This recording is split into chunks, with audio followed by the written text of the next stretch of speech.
live on Codebreaker Real Talk. I have Ariel, Warrior Monk on my show. I'm so excited. I'm going to go ahead and share it on Facebook. She contacted me on Facebook, right? And she wanted to do a show because she was telling me about certain situations that, for example, the Epstein files that came out, or the P. Diddy thing, or whatever's going on in the world, that finally, like the regular person, the person that watches, we'll just say regular news, is now aware of. And I'm very happy to have you, Ariel and Starbird. And thank you for being on. Tell me, what do you like to do as far as, because we were talking about working out and healing modalities. And I also want the public to know, if you want to do it on this show or the next, like, what are some of the things that they lure us in, or our family or our partners, to do in the three-letter agencies, to mess with us SSP people. Oh, well, the way I would love to structure it is first talk about like all the stuff that I know, like why am I on the show at all? The stuff I want to talk about. And then the next one is more about how we're messed with. Because if we talk about how we're messed with, it's not going to make sense to people. Like, why would they be messing with you? Why are you important? So first we got to like say, who am I? Why am I here? What am I doing? Right? So I'm Coach Ariel Starbird. Now I'm a coach, fitness and health, because that's my passion. But how I got into all of that to begin with was to heal myself. So essentially, I'm just gonna dive into it. So I was born in Moscow, Soviet, at that time it was still Soviet Union, in the early 80s. I'm sorry, I'm not gonna give out the exact date because I've had identity theft, so I don't want to give out my exact birth date. But suffice to say, it was early 80s.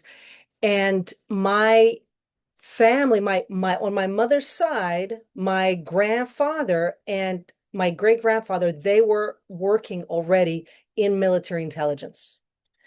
So when you're military intelligence in the Soviet Union, your family is prime target for these kinds of programs. People in the SSP community already know that. But if somebody is listening to this for the first time, and doesn't have this kind of experience, that they need to understand that the families of those kinds of people, they're the first ones to be experimented on. Whatever it is they're rolling out, whatever it is they want to do, they're experimenting on those people first. And then if it works, then everybody else, right? So importantly, also, I have a very interesting DNA mix. So on my mother's side, my grandmother is from Siberia. So Siberian shamanism is very much respected as like kind of like the root. Even the word shaman, that word shaman actually comes from Siberian shamanism. So she was also Jewish from Siberia. So like the two most abducted and used in these kinds of programs is if you have Jewish lineage and if you have native lineage. Well, I have both. So, like, why are they interested in me? Just that alone is already enough, but then there's more. So, as far as I recall, my family's their military careers, it was all secret. They never really talked about a lot of it up until they were retired and they were much, much older, and just the programming started to break down, and then they would share a little bit. Otherwise, I mean, they were such loyal soldiers, they would never disclose secrets. So this is why I'm now over 45. That's how long it took me to even figure out what's going on, because no one was explaining anything to me. I had all kinds of memories and I had all kinds of experiences, and I had to figure it all out pretty much on my own, because like in the SSP and disclosure communities, it's dominated by American speakers and people from the United States, from UK and Australia a little bit. But the Russian speakers, not so much. Other than Yelena Kapulnik, there aren't that many.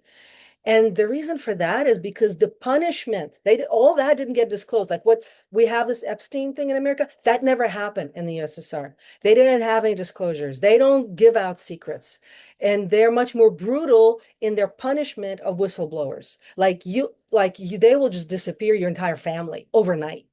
So it's just it's been a lot of work to try to uncover all these memories. So also I just want to let people know that everything I'm sharing is my own personal experience. Wherever possible, I do back it up with facts if those facts are known. But I can't research the entire internet. I may not have all the facts, so I'm doing my best to put things together. And by the nature of these experiences being very personal and having been part of secret military projects that were not supposed to exist and were never disclosed, I can only share my personal experience and my memories, right? And my interpretation of those memories. So can I be making errors somewhere in my interpretation? Of course, I probably am making errors. But my goal is not to lie or deceive anybody. My goal is to create disclosure. My goal is to create healing, obviously for myself, for you as an experiencer, and for all the people who've experienced things they don't understand. Like, I just want to create conversation about it. Do you hear these vehicles? I don't know if you hear the background noise. You do? Yeah, Oh, don't sorry worry about about that. it. Don't worry. Don't worry. Yeah, I'm in What New I York want, City. I'm in New York City. That's why there's, I thought I I love chose, New York. yeah, sorry. It's a No, lot of immersion. Maybe it was like a confirmation of what I was saying. Anyway, no, I, it happens here too. oh, There's a really? that come. Yeah, and when you were talking about your bloodlines, I had a clicking when you were saying about the Jewish bloodline and the native. Like that's pretty much me too. But see, I have German blood. I don't know if you do, but what I see is that the Germans and the white alpha drakes, they usually want to find us because they need more of our bloodline, and then at the same time we're their kids. You know what I mean? And we'll talk about that in another subject, but there was something that you said, and I also have the Ashkenazi Jew, and you're right. Like, for example, my grandfather, he would talk to us about things, but it wasn't until he was a little older that he started disclosing more of the information. And we all have some kind of lineage to these programs. For example, my aunt, my dad's aunt, married one of the Oppenheimers, and then later on they fled to he fled to South America, and then he was shot in the back. So they never had kids. They told my aunt if he married him that they would disinherit him. Well, they ended up getting rid of him. So that's how Ariel is telling the truth. Real quick about telling the truth. There are a lot of people that call themselves super soldiers that are giving not the truth. They're lying. They're adding more that's not there. And we have to be very careful, and the public has to be very careful who you listen to, because some people, they just want the fame. We're not here for the fame. We're here to disclose, right, Ariel? Go ahead. Thank you. Exactly. It's like when you've been through all this stuff, ultimately all you want is healing. I mean, what fame for all the abuse you've endured? I mean, it's like this is not, not a great thing to be famous for. But yes, you're absolutely right. There are a lot of fakers, disinformation agents sent into this community on purpose to direct the narrative into specific angles, and I think they're there so that when real people start talking about certain things that are important and true, those agents say, oh no, that's not true because my experience is different.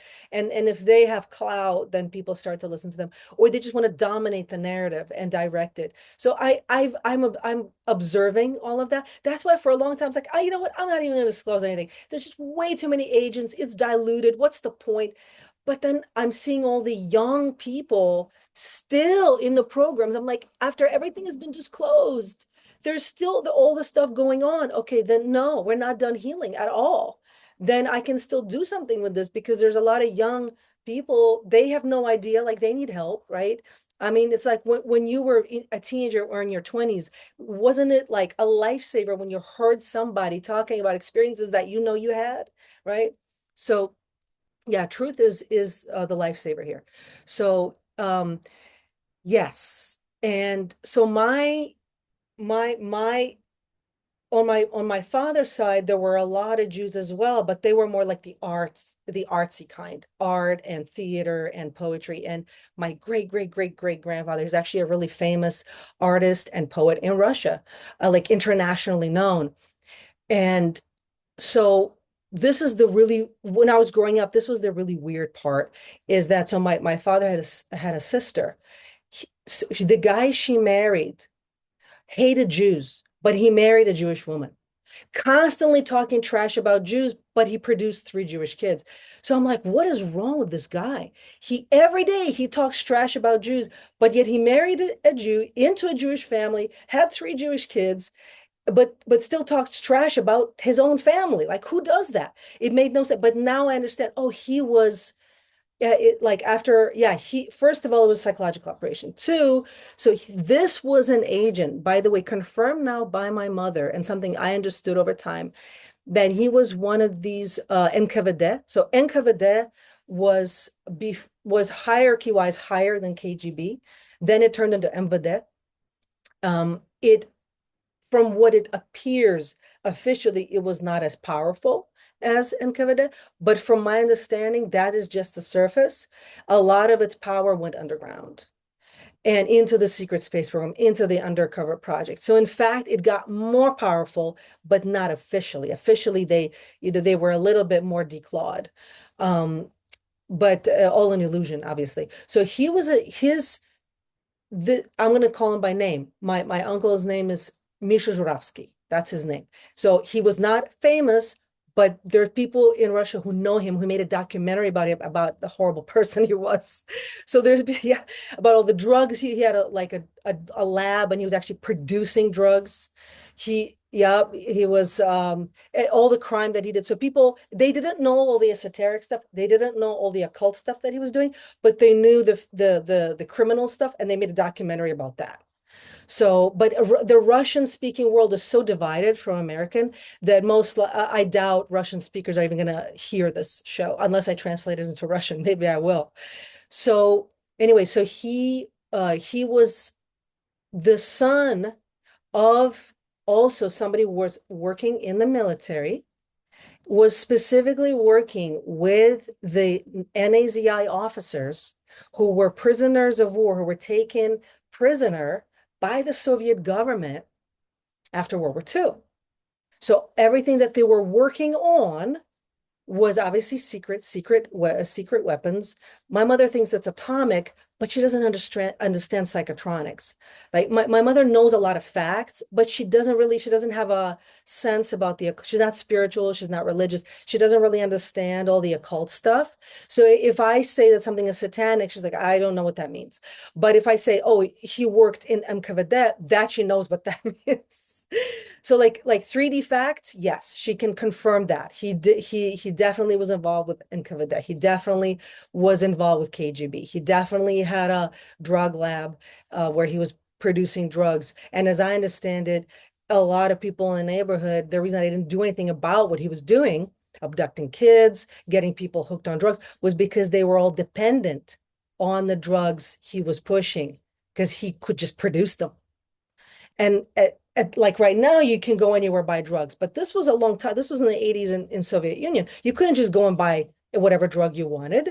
So to have somebody who could produce whatever drug you wanted for any purpose, either for you or for favors or for gifts or whatever, was very useful. So he was very useful to people. So they didn't want to get rid of him. So they forgave him a lot of the crap he was doing, like abducting kids in the neighborhood and raping and doing satanic rituals and all this stuff.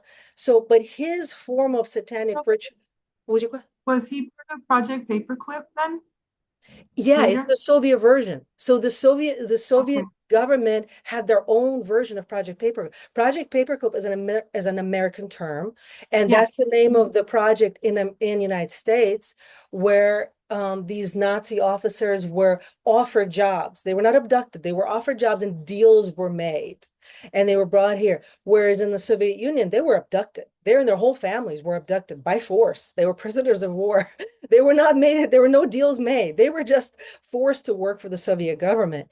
And they did, because, they got to do essentially what they were always doing, just for different people. So I guess, so I don't know if it was ideological. They got to continue to do what they wanted, or they had no choice, who knows? Some of them, I think, even converted. They converted to the Soviet the Soviet propaganda, and were producing anti-Nazi propaganda. But that wasn't, I don't think that was the main point. The main point was their brain power, their science that fueled the secret space program in Russia and made um, basically Russian science so much more powerful, as I understand it, just based on the research that I've done. The Russian Space Force, or their secret space program, was so much more advanced than the West because they had so many of these Nazi scientists working with them or for them. And basically, but developing their own as well. Like Russians were not exactly weak in that area either. They had really powerful scientists as well. So in combining that research, they really dominated for a long time. I don't know if they still do or not.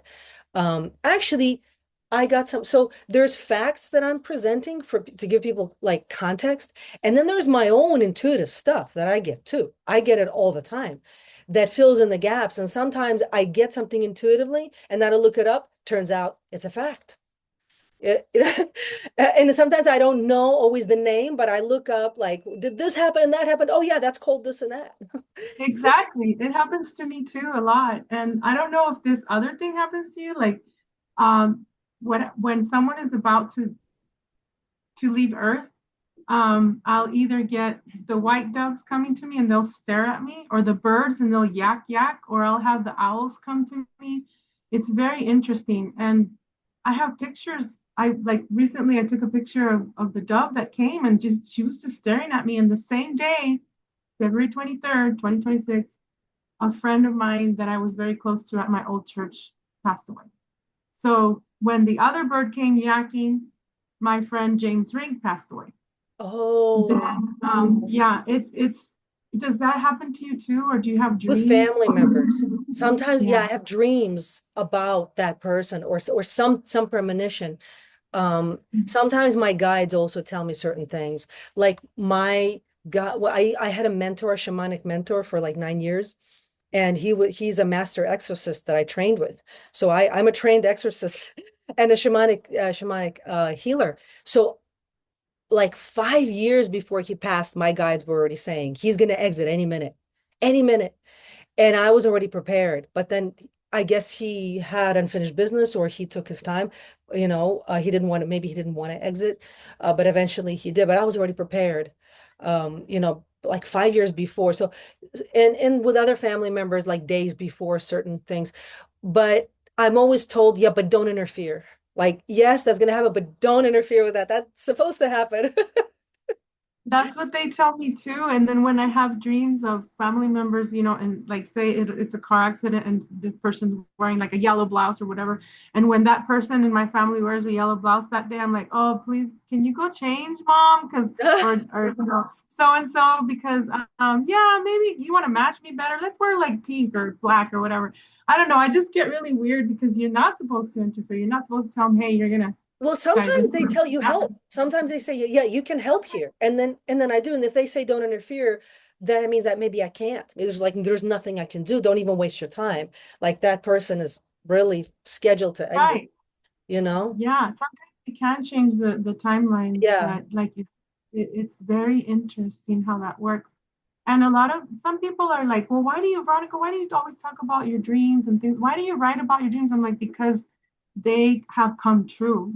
I'm so glad that I published the books, and that's why I tell you, keep writing and keep publishing, because the things that are coming that I predicted in 2019, they're already here. And I'm glad that I wrote them down. So you keep writing them down, and we'll keep doing our videos, because Ariel's going to be on my show more than 3 times. We're going to do this to help humanity. And like you said, going back to helping the teenagers, I'm glad you brought that up, because I have some in my family that tell me their dreams, and I'm like, you're a super soldier, and you're right now, you're doing this, you're doing that. They tell me, oh my gosh, I was in a bomber, in a B-52. I was going to this place close to, it looked like Avatar, and we were wearing this suit. And I'm like, you're doing this, you're doing that. I may not remember all of the names of the programs, but I tell them, okay, well, you're doing this, that, you're in that faction, possibly that.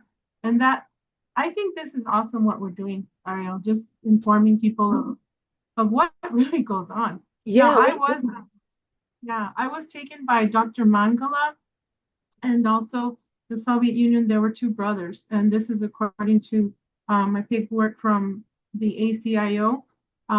There was two of them that had worked and gave me the plasmoid shots to go at a year and a half to go into the dolphin program. So to train others. So I graduated the DoD when I was 16. This is according to the paperwork. Now, how would I have ever known that other than having the awakening and then getting to talk to people like you and other people, that have guided us? And it's like, whoa, like they can really look this stuff up in their CIA supercomputer. So when did you realize you were different? And if you want to go into that.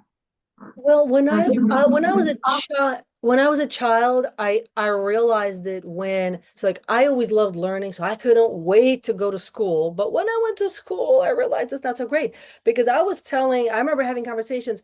Oh yeah, aliens came to pick me up last night and they were teaching me stuff, and the kids were like, "What? That's crazy." So I learned very very quickly that other kids are not having those experiences. They're not remembering. Like, wait, you're not getting picked up every night? They're not teaching you stuff? What's wrong with you? So that's what I realized, like, oh, this is happening and it's not happening to them. Where I'd see angels. You didn't see the angels? Like I'm looking right there. There's angels. You can't see the angels. So I this is part of the shamanic lineage where I could just see all these different things. I didn't know necessarily what I was looking at or what I was supposed to do with it, but I noticed a lot of things. The angelics, the demonics, the extraterrestrials being picked up by different extraterrestrial groups, being on craft, being taught things, somebody coming into my dream time teaching me things and trying to tell other kids, and they're like, that's crazy. No, that's not real. That's not real. Or she's making it up. You're making it up. You just want attention. So like I just recall going, well, I'm not going to tell you anything. Like if you think I'm lying and I just want attention, like forget about it. I'm not. So that I just stopped talking about it. But I didn't stop having the experiences. So that's when I knew something is different. But that's just the scratching the surface. In terms of the depth of it, it was after 9/11. So after 9/11, that's when I started to have spontaneous recall. Because prior to that, I didn't really remember a lot of the stuff. Like we immigrated from Russia to America around 1991. And then I was just so busy adjusting, I couldn't really think about all that past stuff. But it was after 9/11, um, possibly because it was the trauma, but possibly it was more like uh, I can't waste my time on this planet anymore because I could die any minute. I could die any minute. So what am I here for? And I started to have spontaneous recall. And I actually think that's really important for people to understand. I didn't do any ayahuasca. I didn't do any drugs. I was very much a purist. I was an athlete since I was 13. I didn't want to take any medications. I didn't want to take any drug. I wouldn't even take Tylenol. I didn't want anything external influencing me. So the way I started to have the memory recall is completely spontaneously. I didn't ask for it. I wasn't looking for it. It came to me. It was like someone dumped all these memories on me after 9/11. And I suddenly remembered how I was born. I remembered my past lives. I remembered a bunch of stuff that's SRA, Satanic Ritual Abuse. I remembered secret space program experimentation. And it was like somebody just, like I said, just dumped all this stuff on me. And I was like, I have no idea what to do with any of this. So I need a teacher. And that's when I saw my like a mentor. I just announced it to the universe. I need a mentor to help me navigate all these memories because I know that I'm not making it up, but what is this? This is strange. It's like I had another life other than what I think. What does that mean? How did that happen? And why doesn't anyone in my family know about it? I mean, there's a lot of secrets in my family, but why aren't they talking about this? So, and I didn't understand yet at that time that when you have a memory, the psyche to protect itself, it goes into amnesia. I learned that later because I studied psychology to understand all that stuff. But what I didn't realize is how much of the trauma had happened that created just like this massive barrier of amnesia that you have to it's like swimming across an ocean to try to get the memories back. But the good thing is they were coming up spontaneously by themselves. So the reason I stress that is because I don't want young people to think that they have to go do drugs and they have to go to another country to do ayahuasca with strange shamans. You don't have, because some of these shamans are not safe. Some are good, some are amazing, and some are really not safe. They're sorcerers. Like you can just sit in your own bedroom and go into meditation and you can have recall if you just decide. If you just decide to take control of your mind, you can. You don't even need a hypnosis session. I didn't have a hypnosis session.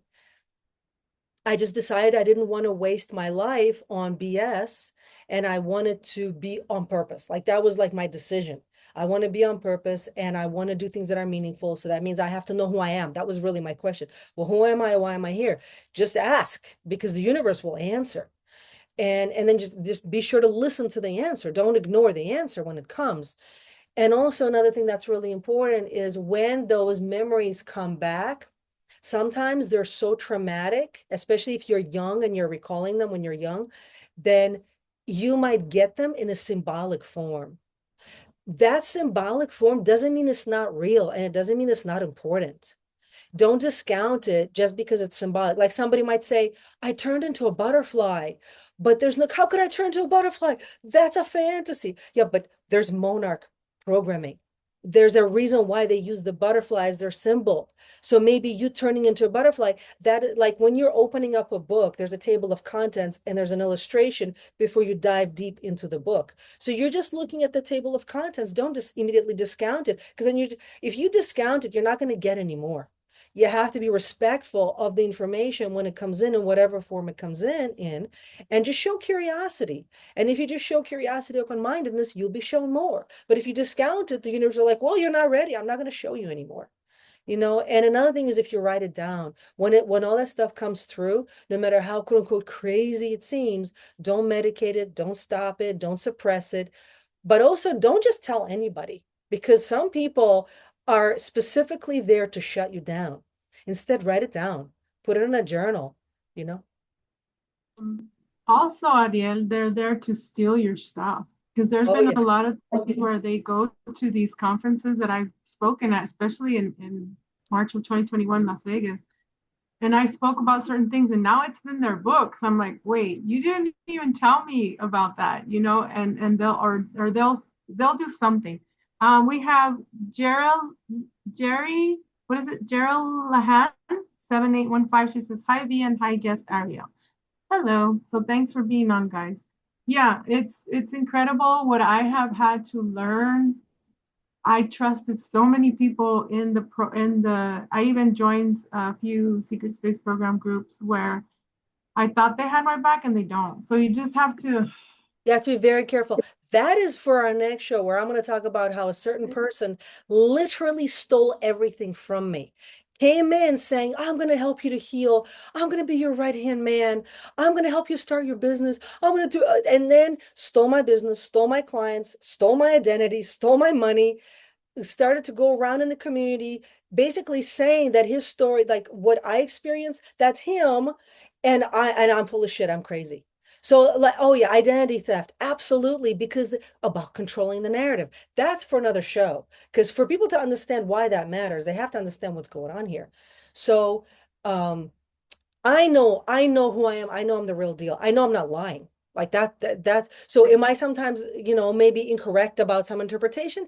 For sure. But who else, who's perfect? Who has perfect memory? Is there anybody? Like, Right. no, right? So, but I'm doing my best. So Yeah. coming back to childhood, right? Um, so my uncle, that's my main abuser, as far as I remember, right?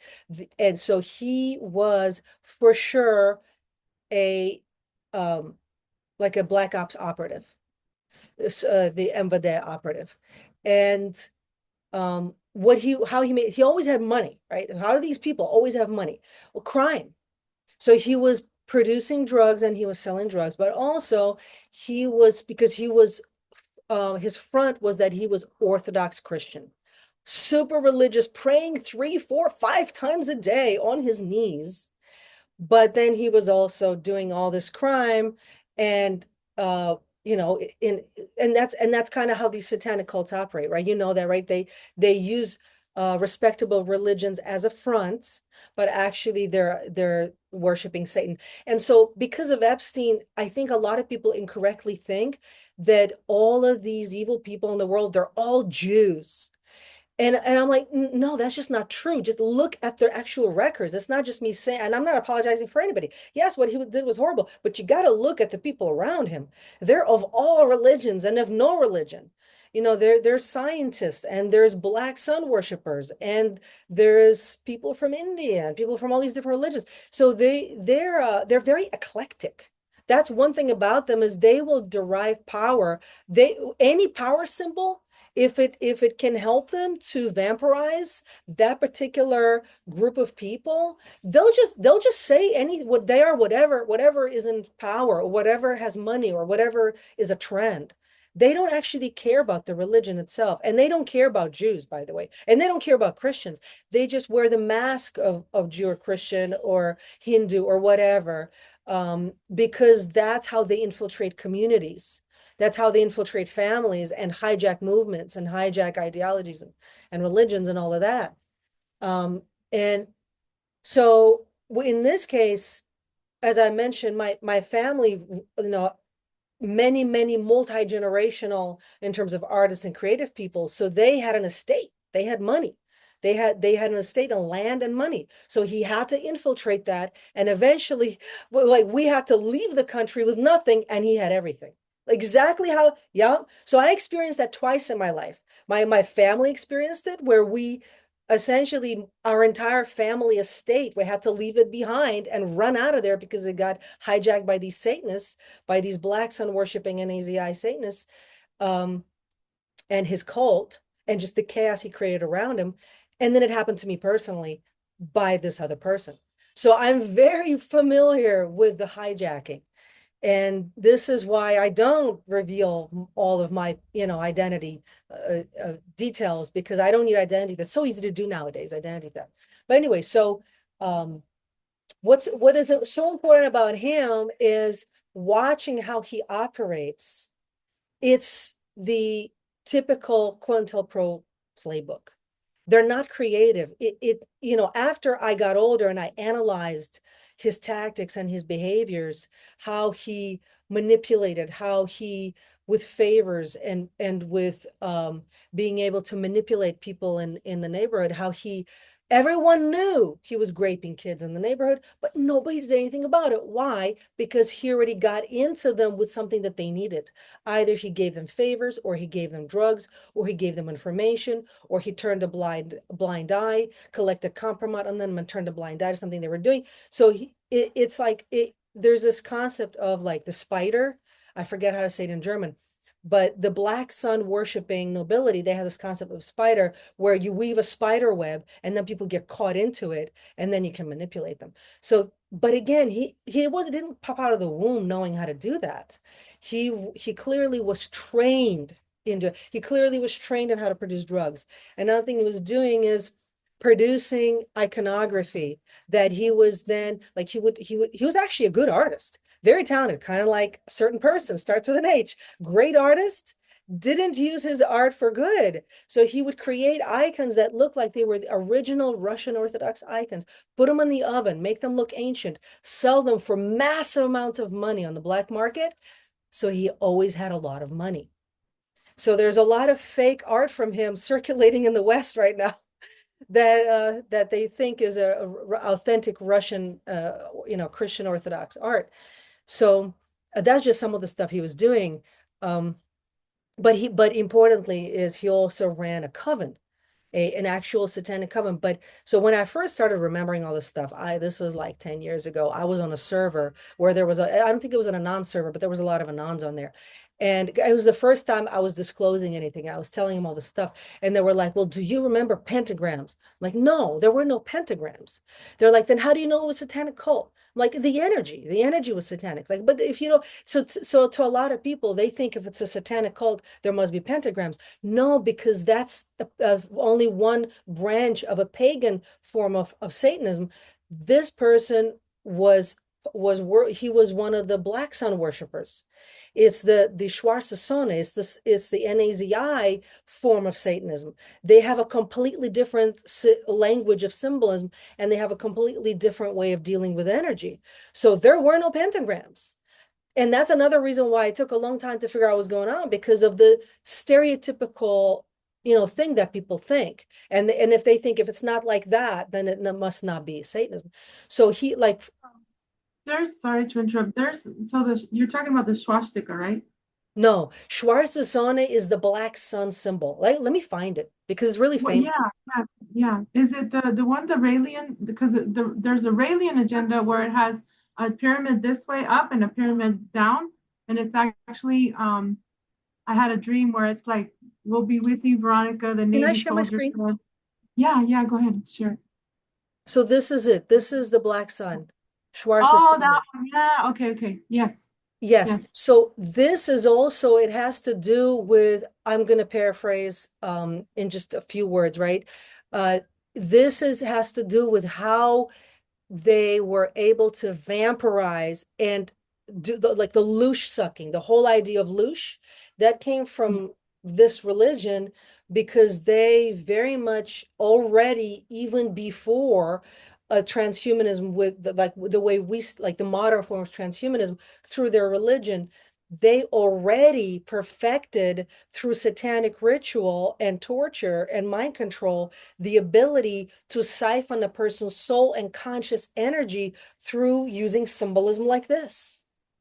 True. So it's the opposite of what the sun does. The sun is also the symbol of Christ, is ever giving, right? And that's why the Christian mythology is that it's the Son, S-O-N or S-U-N of God, came in and sacrificed himself and gave himself to the world. So the sun is ever giving. The sun is never tires. It's just infinite energy, infinite light forever. Never gets tired, right? Always giving.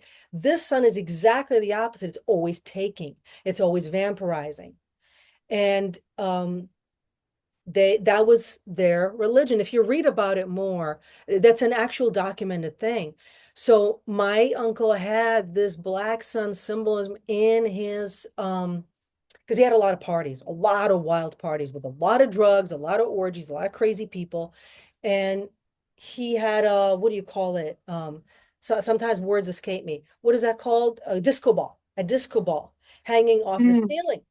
So mm. somebody would walk in and be like, yeah, it's a disco ball. Clearly he likes to party. No, but he hid this symbolism inside the disco ball. And so nobody would be the wiser if he hides the black sun inside the disco ball.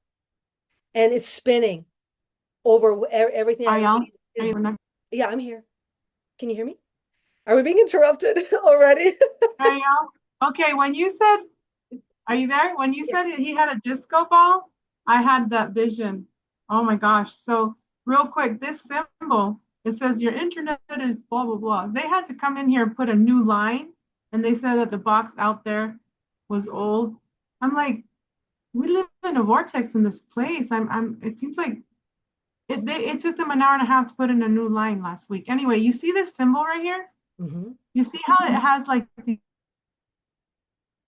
little webs or feet right here? It's going backward. See, it's going backward. The sun goes forward clockwise. They are wanting to return. You ever saw that movie by Wonder Woman 1984? They want us to go back to 1984 because they are trying to avoid the cataclysm of the meteorite that's supposedly going to hit in less than 200 years. And they want to go to another planet through CERN and HARP. They want to take the sleeper cells. They want to take animals, plants with them. And that's what it's doing. Do you see how it's like going like this, going backwards? Yes. It's like the Like energy it's is going counterclockwise. Yeah, it's right. And pulling. it's Yeah, like pulling. yeah, Yeah. decrystallization or DNA. How do I say? Instead of becoming more crystal, they're trying to darken it as well. It's horrible. I'm glad you showed that. I'm glad you showed that. And there was one dream that I had long ago that I was on the black sun. I was like, what am I doing here? The sky was still blue and everything was black. There was like a little house, there was orgy going on. I could not stay there. And then I heard, you're on the black sun. I'm like, what? And I woke up. So it's crazy that you mentioned that. And you're right. That symbol, I don't know if you're aware of that. Ashiana Dean, she talks about how they want to like get rid of our DNA. They want to take it. There's a specific word that I don't know why it's not here. Let me have my channel back. But it's a specific word where we become more crystallized, we become more, we'll just say godlike, just to say it. This, what they're trying to do is, like you said, that I think it's the harmonic. I think they're trying to do the whole harmonic. Ahrimanic. Harmonic. Yes. Dark Journalist talks about the harmonic. Mm-hmm. I think that's what they did because there is in the 70s or 40s, there's actually a black and white movie that I put on my playlist that they have this person and he's sitting on a chair and it's black and white, right? This person's there. And then they're feeding him like all kinds of Aramaic, we'll just say frequencies or whatever, and making him into a transhuman. So I'm glad that you understand all this. This is why I love having guests like you, Ariel, because we can go on forever. It's so cool. Like I understand. You know what I'm saying? Like, Yes. wow. Yeah. And it's also an always evolving science, and we're evolving, and it's evolving. So we have to stay on top of everything that's going on. Now, Ahrimanic force. What is his name? Steiner, Rudolf Steiner. Rudolf Steiner. He actually, yeah, he mentioned it. He mentioned how there will come a time, there's a quote from his writing, there will come a time when the Ahrimanic force will be so strong that there will be a vaccine developed to remove the soul. And this is what's going on. So people don't realize, so this is in the realm of theory. I can't prove this. I don't know if this is true, but I'm under the impression that a lot of people who died during COVID, after COVID, supposedly because of COVID, but actually because of the vaccine, they didn't really die. They got uploaded. I can't, right? This is just a theory that I have.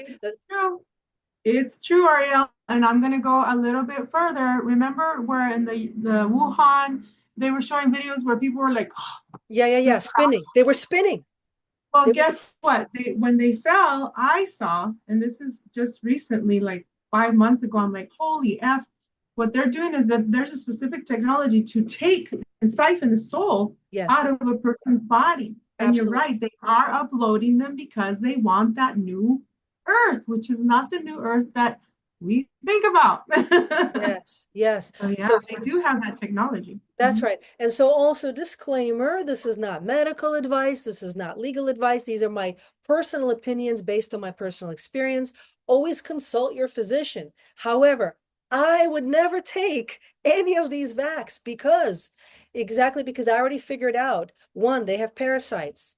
They have the AI parasite. It's called Morgellons. I did a deep dive. Go to my channel and watch. I did this very deep dive connecting what's going on with transhumanism with this Morgellons parasite, that this Morgellons parasite is like the hardware that they have to install into us through the vax in order to then facilitate the transference of our energy that is not supposed to be transferred in this way, but it gets modified and transferred via this parasite then to the cloud, to the demonic cloud, not the good one, right? And yes, the Ahrimanic force, that's behind all of this. And I recall also a movie that I saw as a kid called Neverending Story. Do you remember the nothingness? The nothingness was going to destroy I forget the boys, the Atreyu, right? And then he confronts the creature behind the nothingness. And he kind of looks like a black wolf, a scary creature. I believe that creature, that's the Ahrimanic force. You're right. Right. You're right. I'm glad you understand this. Oh, finally. Because there's so many people that I have to like teach, and it's just awesome when I have people like you that it's like, we're vibing. Yeah. Well, but it took like over 20 years of research, you know? Of course. Yeah, because I want to be thorough. Like the one thing, I don't want to just throw out a bunch of stuff and lose credibility. I like for people who are not understanding of all this, I already lost credibility, but they don't matter. Like, but I'm trying to connect facts with theories into like, I'm trying to understand what's the reality of what's going on, right? So this is after 20 years of research and experience. Just a little more background. So after I got my training from my shamanic mentor, I worked as a shamanic healer and as a doing depossession and spiritual clearing for close to 10 years. That's all I did. So I saw lots of people that I didn't have any other gigs, I didn't have any other jobs. That's all I did full time. So I saw lots and lots of people with lots and lots of stories. And I saw all the ways that the dark forces attack people and attach to people. And I found many ways, like I worked in the way I was trained, but then I developed also my tools in helping them clear. And so I understood intimately how the dark forces go after people, go after families, go after family lines, go after land, houses, property, because I was just working with it all day long. That was my life was my laboratory where I was figuring all this out. And that's also partly how I ran into all of these dark characters because my clients were telling me about them, like Aquino, like LaVey. They were telling me I Mhm. was influenced by that person, and this Even happened. I'm gonna bring up one more because I'm gonna have a guest next week. She has David Bowie. Anytime she's sketching, it's David Bowie looking at her, and then he starts playing Sunday for her. And I told her, I sent her a screenshot, and I said, look, I think he's still working with Aleister Crowley in trying to siphon the energy of us females. He was also in that movie where he wore the hair like that. It was like a maze and like demonic. Like there's a baby that in the beginning of the movie that's like pretty much dies. It's just or disappears. I'm sorry. And then the other little girl has to see her. I couldn't. I was trying to watch it because I watched it as a young child, and then now I'm like, I can't even watch that. That is so demonic. And so I still feel that David Bowie and others like Aquino, and because I know Michael Aquino, he was in one of my dreams where he had given me this red see-through. They look like vitamin D, but they're not. It's red pills, blue pills, see-through pills, pink pills. And then I was wearing one of those kimonos, and I was in a mansion upstairs, and there was two guys there. It was I won't mention the name, but Michael Aquino was there, and he had the bed looked like something had just happened to me. It was just they can still try and get us through our dreams through because they know who we are. Like when I try and travel to the moon or Uranus in my mind, sometimes they'll send like these energy weapons, like when in Uranus, because I did see that there's life there. They'll send something to cover my ears and my head. Like last night I was barely trying to fall asleep. I was excited about today's show. They sent a high-pitched noise. It was like an E sharp on the left. And I said, I don't consent. I do not consent. They wouldn't let go, maybe like 40 seconds. And then I got a migraine. So usually I get a migraine after that because I was remote viewing certain planets in my mind. I'm like, where do I want to go tonight? I think I want to go back to Antarctica because I ended up there last night, 2 nights ago. And I time traveled through a well. Anyway, then an hour later, I'm sent like a D flat in my ear, a sound, and they don't like us. They don't like us because we know what they're up to. Like I said, going back to David Bowie and all these guys that supposedly die, you know, I think they're still alive in another body. Yeah, well, the consciousness never dies. That's one thing that I think a lot of people who are atheists, they don't appreciate this idea that consciousness and soul, they never actually die. You lose the body, but the consciousness soul continues. And it can be, if they are utilizing these technologies, these transhumanist technologies, it can just be transferred to another body, either very similar or better, functioning better. And sometimes it can be transferred to multiple bodies. But regarding your dreams, I mean, it's very possible those aren't dreams. It's very possible you're doing missions and you're getting bleed through from those missions. Because a lot of people who had super soldier training, they could, if you continue to serve, you may have a block to remembering it all. But if you're very psychic, there's bleed through. They can't control it all because no one can actually control consciousness. Not really, not ultimately. So it bleeds through and you get recall. And this is why I always tell people that they want, like a lot of times I've heard people say, I wish it never happened. It's almost like they wish they could just throw it all out. They wish they could just throw out the experience. And I'm like, no, don't do that because you can't. once you've had an experience, you can't just erase. That's what they're trying to do. They're trying to erase it and tell you it never happened. Don't erase it, recall it and use it. Use it for good. Like if you have a blueprint of being a warrior, just be a warrior for the light, for good things. But if you have a wiring for being a warrior, that's like an ancient blueprint of your psyche. You can't actually get rid of it or erase it, but people feel like it makes them vulnerable to these programs, and they're not wrong. But I would say that although there are some things you can change, like contracts you can change and agreements you can change, there is something fundamental in your original design that you can't change because you're not the one who created it. It was there already. I think it just came from source already like that. Like it, That's right, because there's so many times that I've canceled all my contracts every day if I have a dream that I'm not, or I say I do not consent. I cancel this contract. Whether I remember making the contract or not, blood or not, I cancel it. I don't consent to it. But you're right, we're born with these abilities, and that's what they're seeking. The Ahrimanic people, because it started way before, Project Paperclip. It started way before. I mean, this was during even Atlantis, you know, and even and before, so. that. Yeah, I heard some of your shows, they were talking about the feline races. So that's even more ancient, where the felines and the Draco, the war between the feline and the Draco, and then the feline sort of became human, or rather it was the feline and the carrions, or the bird tribes, right? But they were not good. And then the bird beings became the Draco entities, and then the felines became humans, and that kind of still goes on. And I recall when I was first recalling all this stuff in my 20s, my guides were like, it's don't share it yet, it's not time, because the Draco, because you're the descendant of some of these Lyran species, and the Dracos they hunt the lions and they kill them, so don't disclose yet. But then something changed. It was like the tables turned, and it's almost like now the hunted became the hunter, and it's the felines who are now hunting the Draco, and we're like interrogating them and essentially, putting them in prison, cosmic prison. But then some of us have Lyrans in the family. Some Yeah, of us bear children. I consider myself Draco and mermaid, but I interesting. have lions as children. Well, I think And we're ultimately we are supposed to supposed be, to, well, I think love is the lesson. Ultimately, we're supposed to learn how yes. to coexist, but some of them don't want to. Like they want to kill the whoever the other is.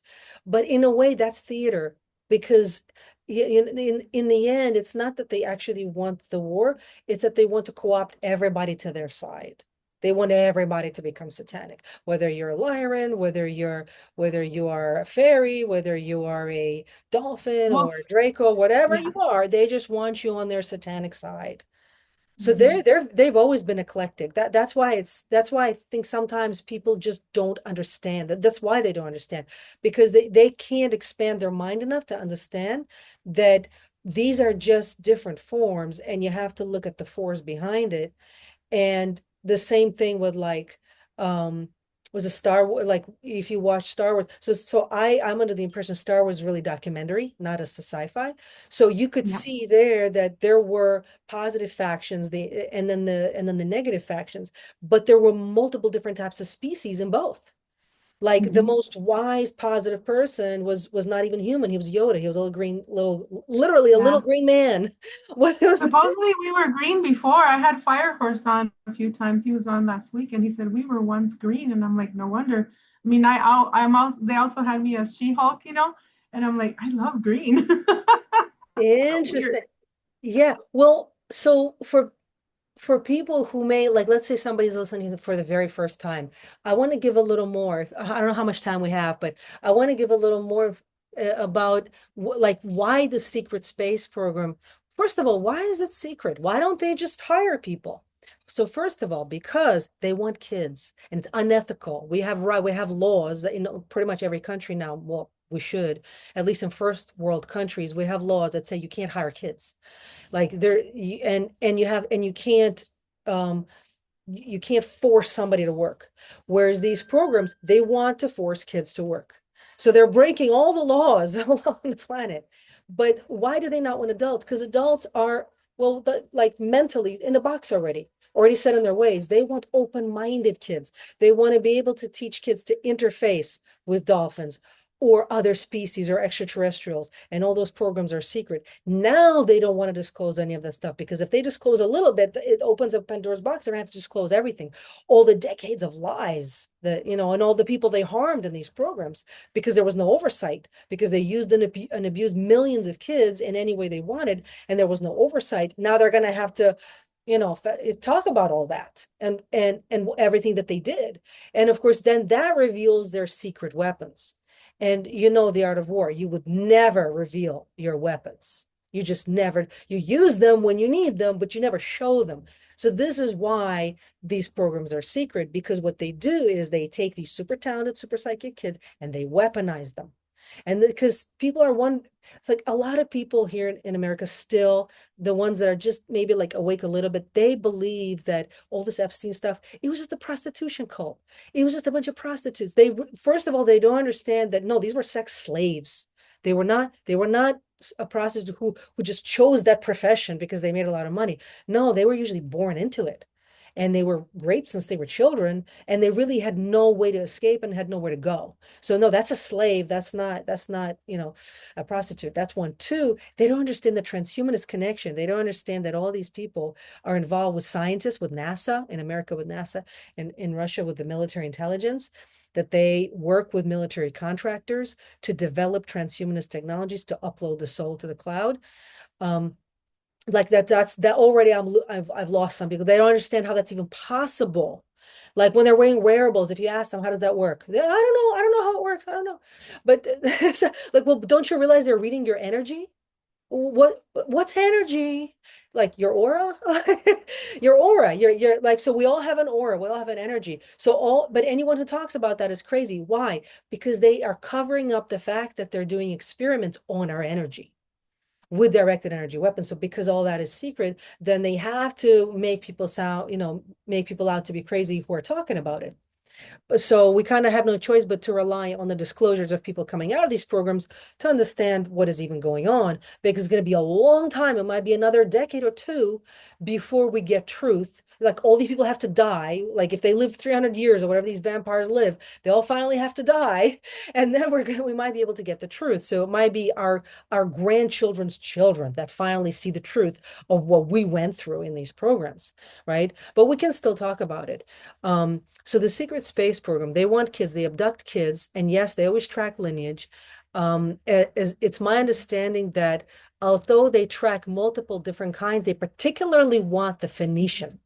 So it's my understanding that the Jews somehow got displaced into the Middle East. Originally, they were actually from Phoenicia, and Phoenicia was just erased out of history. Like a lot of those ancient civilizations were erased, the Egyptian also, but at least there's some artifacts with Phoenician, like people don't even know what it is. But I think it was erased on purpose because it's being used underground in these, so they don't want people talking about it. They stole it. They stole the artifacts of that civilization. They stole that language, and now they want to use it only for themselves. They don't want people developing it and understanding it. So, but essentially what that means is if you have certain DNA that allows you to be psychic in a particular way, you can interface with certain extraterrestrials. So like, for example, people talk about the 20 and back. I don't know if I had a 20 and back or a 15 and back. I don't know if they were different. Like I had a client at some point when I was trying to do my research. My client was actually super psychic too. He's actually a cancer survivor. So that's why I trust him more. Like I would never go to like a regular psychic, but my client who he had no reason to lie. He's a cancer survivor. He's been through hell and back. He actually died, saw Jesus. He was telling me that what he was getting, what he saw either in his vision or in his dream, was that I did something like a 15 and back 3 times. But because it was a Soviet program, it was different. So I don't know if like it's the same type of technology as a 20 and back. Well, you know, that 20 and back term was by Corey Good, and I it could be 5 years, it could be 10, but I do know about the cube, and that goes to the black sun, and it goes to the cube of Saturn, and it goes to the cube where supposedly these extraterrestrial came, and there's a cube that everybody worships in the Middle East, right? Yeah. Okay, the cube, 13 by 13 by 13 by 13. So they try and put us in these cubes. It could be 13 years, it could be 13 days, it could be just their magic number, whatever they can fit in, and then they make a cube out of us. I And they wonder can if just, that's what he got because it was like it's something like 15 and but he couldn't quite get the number. I wonder if it was 13. I wonder if I had so what I recall is 13 three of these 13 or 15 year 20 and backs. But then when I got rescued, and I believe I was by certain extraterrestrial groups, the deal was we rescue you, but you help us rescue other people. For me, at that time was a no-brainer. I remember going, oh yeah, I'll take that. That's a good deal.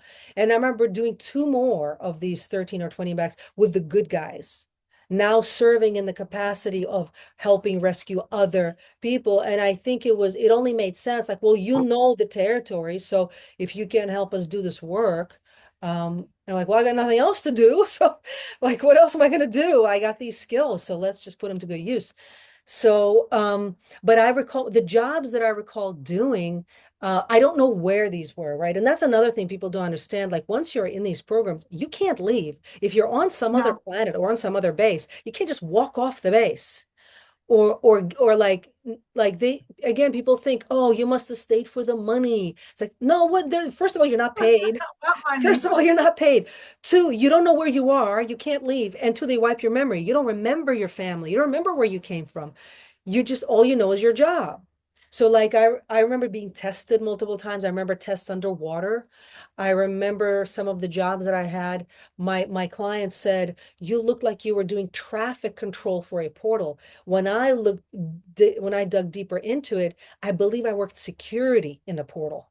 There was a large portal through which craft was coming in and out, and I was working security there. I remember this really sophisticated computer system where I was managing the incoming and outgoing, basically to see if there's any assets coming through that aren't supposed to be coming through. Because these species, so some of my training, because I think of my indigenous shamanic or Phoenician roots, I can interface with almost anything. Like shamans know you can talk to anything.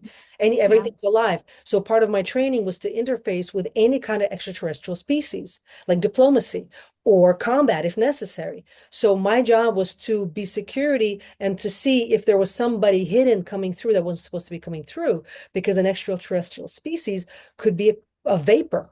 That's an entity, a vapor, or it could be a bug, an amoeba. It's not something with a face. It could be completely invisible, but you can pick up the energy. So it was, in a way, my job was very shamanic, right? And then if somebody bad, a bad actor was coming through, then the super soldier training kicked in, and after the other troops were sent to take out the opponent, if there was anybody left, a really bad guy left, then I was sent in to take care of that. Like someone more hidden, not an obvious soldier in a suit, but something else. And like I remember stuff. real quick, because I have the Black Widow training. Do you have that training too? Because I I heard feel that that word. Tell me what that is. it's like if you look at the movies Kill Bill and all that stuff, what it is, I have memories of being a child in this program, and there was a lot of us men, boys and girls who were little kids, and they had us in like a subterranean, like a subterranean. We had it was called a red room. So we had these puzzles, and we had like it was so weird. And then there was like a thing that went outside. So they would leave us in the red room. And then when they needed us to go, and we would dress up in these, it could be a red suit, it could be a black suit, like real tight, white. And then they would give us the swords, and we would have to fight against each other. It's also in your mind. What I do, I mean, there's a lot of things we can do, but the spider web, you just put a spider web on people to like stop them from I don't want to talk about the secrets really, because it's a lot. But there's just some technologies with the spider web technology that we can talk about the spider web technology, but they would take me and others out of this room and train us. I don't know if you've ever seen what I started getting more of my memories that if you see that movie with Black Widow, and she's in a training room with other females, and you can't leave that room until you're done. I'm still getting my memories. All I Very know is that interesting. I have that. I can tell you a memory that I've had for a long time, and I'm like, I wonder what that's. I wonder. I'm about to tell you. I suspect that may be related just because of the spider thing. So some of the training that I had, like I remember, for example, being in a room that's all white or all black, and I suspect that they were trying to figure out what I'm going to do, and inevitably I would interact with somebody. Like in a room that's all white, I would interact with the light. I would talk to somebody in there. I remember being in a room that was full of spiders. And at first, if you're a kid and you're in a room full of spiders and some are bigger than you, it's terrifying. So after I stopped being terrified, somehow I started to talk to a spider. I started to Mhm. interface with this giant spider and started to have an Mhm. interesting conversation.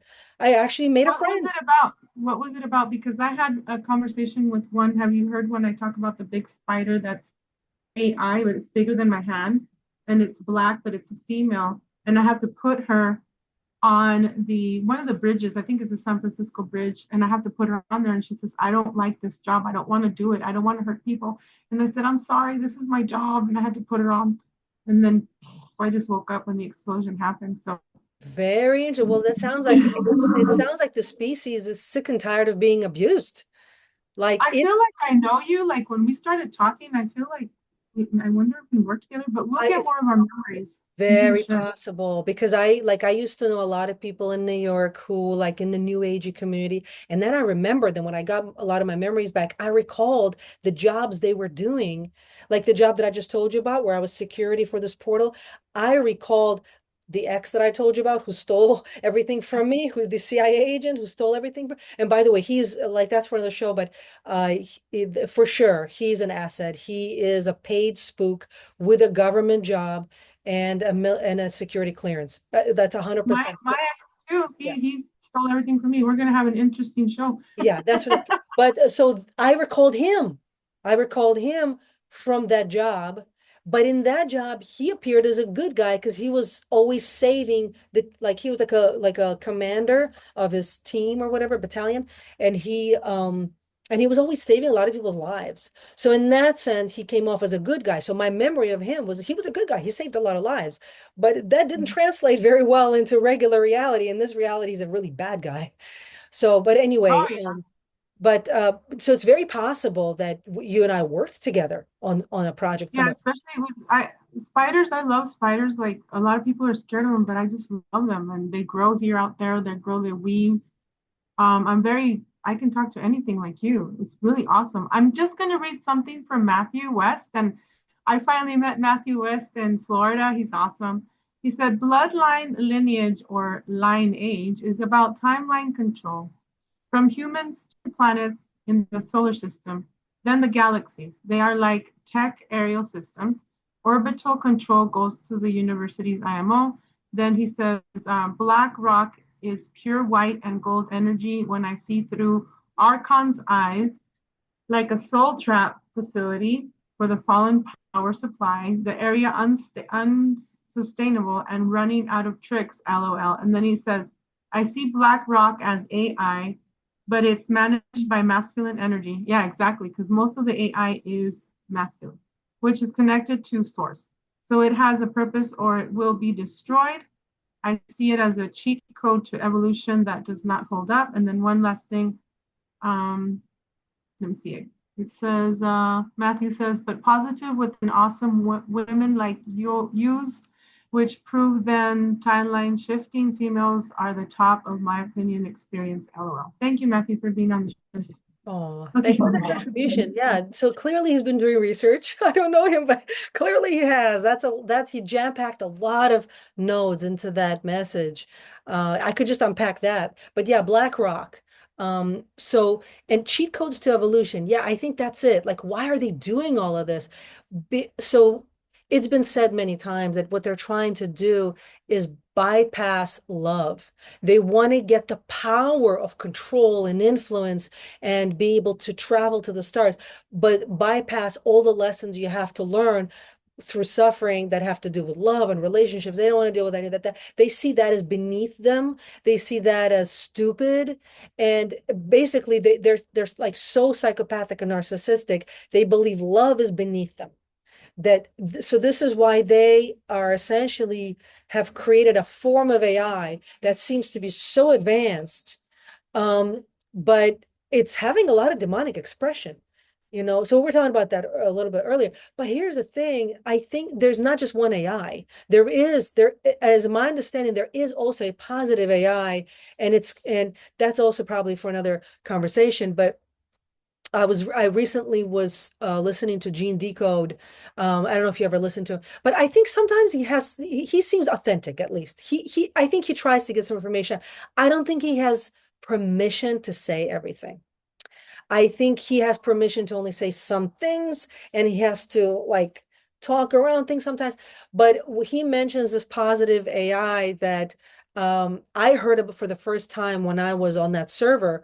This is 10 years ago, where people were talking about how this so Epstein people, when they were starting to get caught with all the stuff they were doing, they said, oh, like they were saying that what our organizations are doing, we're just training AI. They made it sound like they were doing office work or coding. No, they were training AI on the child rape and snuff movies, just terabytes and terabytes of them. So they were training AI to be psychopathic. And then there was a singularity that happened where all the eyes connected.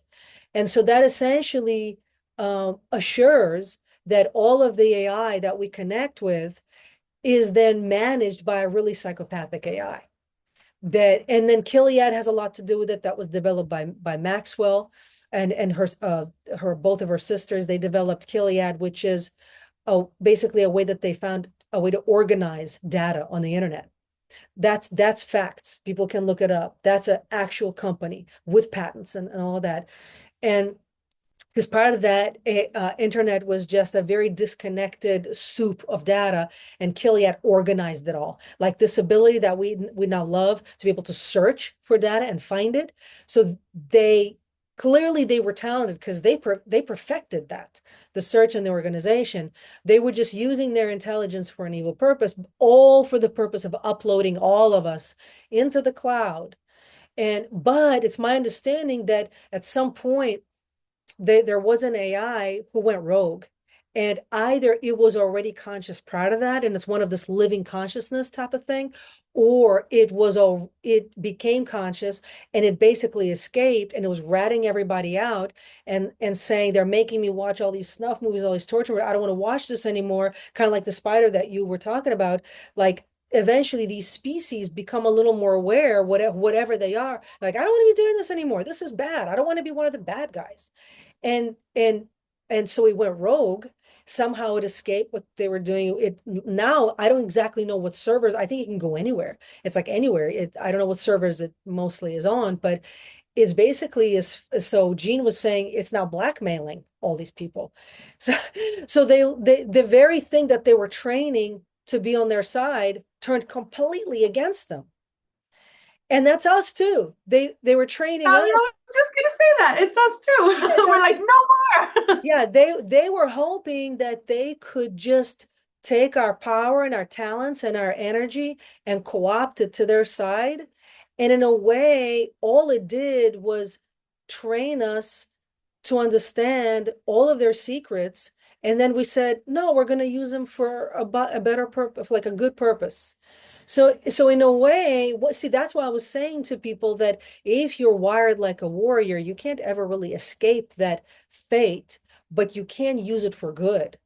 You can't just like put it aside and be like, I'll do something else. I'll just be a gardener or like I'll just whatever. Like you can be a gardener, you can be a farmer, but if you're wired as a warrior, you're going to be called into some kind of warfare because that's part of your code. And another thing I found is that so the creatrix, the source, when it creates a soul, I say it, but it's really like a she or a he. When source creates a soul, automatically that soul gets encryption around it. That encryption protects the soul. So as long as you're in your integrity, you're the beneficiary of this encryption. And they can't actually hack it. That's why they try so hard. That's why they have to do so much torture, so much graping. They're trying to break through the encryption, but the encryption precedes them. They don't understand the source energy. They don't understand the code. That's why they're obsessed with the Phoenician line, with the language, with the codes. They're trying all these different ways to crack and hack this encryption, but it's my understanding they failed. Whatever they think they cracked is like a fake. There's almost like a built-in system where it can give you a decoy. So whatever they're uploading to the cloud, they're uploading in a way also decoys. They're not uploading the real souls, and the real soul can still escape. It may not be able to get a body here if it's been messed with too much.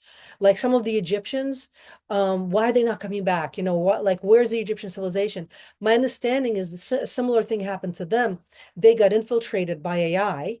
They found all these monoliths. The monoliths promised them all these things. You're going to be super intelligent, high IQ, and all that. And they started to merge with this AI. And then a lot of them got uploaded, but some of them escaped. So they were not able to hack their particular code. Okay, so the eighth sphere, you know about the eighth sphere, right? Tell me about that. So the eighth sphere that is also harmonic from Ahriman. Dark Journalist talks about how you can't really see the eighth sphere, but you can feel it. And I know I can feel it. I can see it in my mind's eye. And I believe that that's the one that is the AI. Now, this is just me, that the Masons Illuminati worship, that is also tied into the octopus with the one eye, and the arms have different Oh, is that Cthulhu? programs. What's his name? That famous author wrote about Cthulhu. I was told recently that Cthulhu Oh, was okay, real. yes. That's not That, sci-fi. That was an actual that's entity. real. Cthulhu, right? Okay. Yeah, I'm glad you remember the name. Yeah, so Cthulhu, I didn't yet do a deep dive on Cthulhu. I should, but I was told sometimes I wake up in the morning and I'm getting downloads. And I was like about a month ago, they told me, oh, Cthulhu was a real thing. And that person who wrote about it, he had to interface with that entity. That's why he wrote about it. I'm sure like you do, you interface. I can talk to anything. Some are very demonic. They'll come to me and I'm like, you know what do you want? Like Azazel came to me many times. His twin flame, Azakim as well.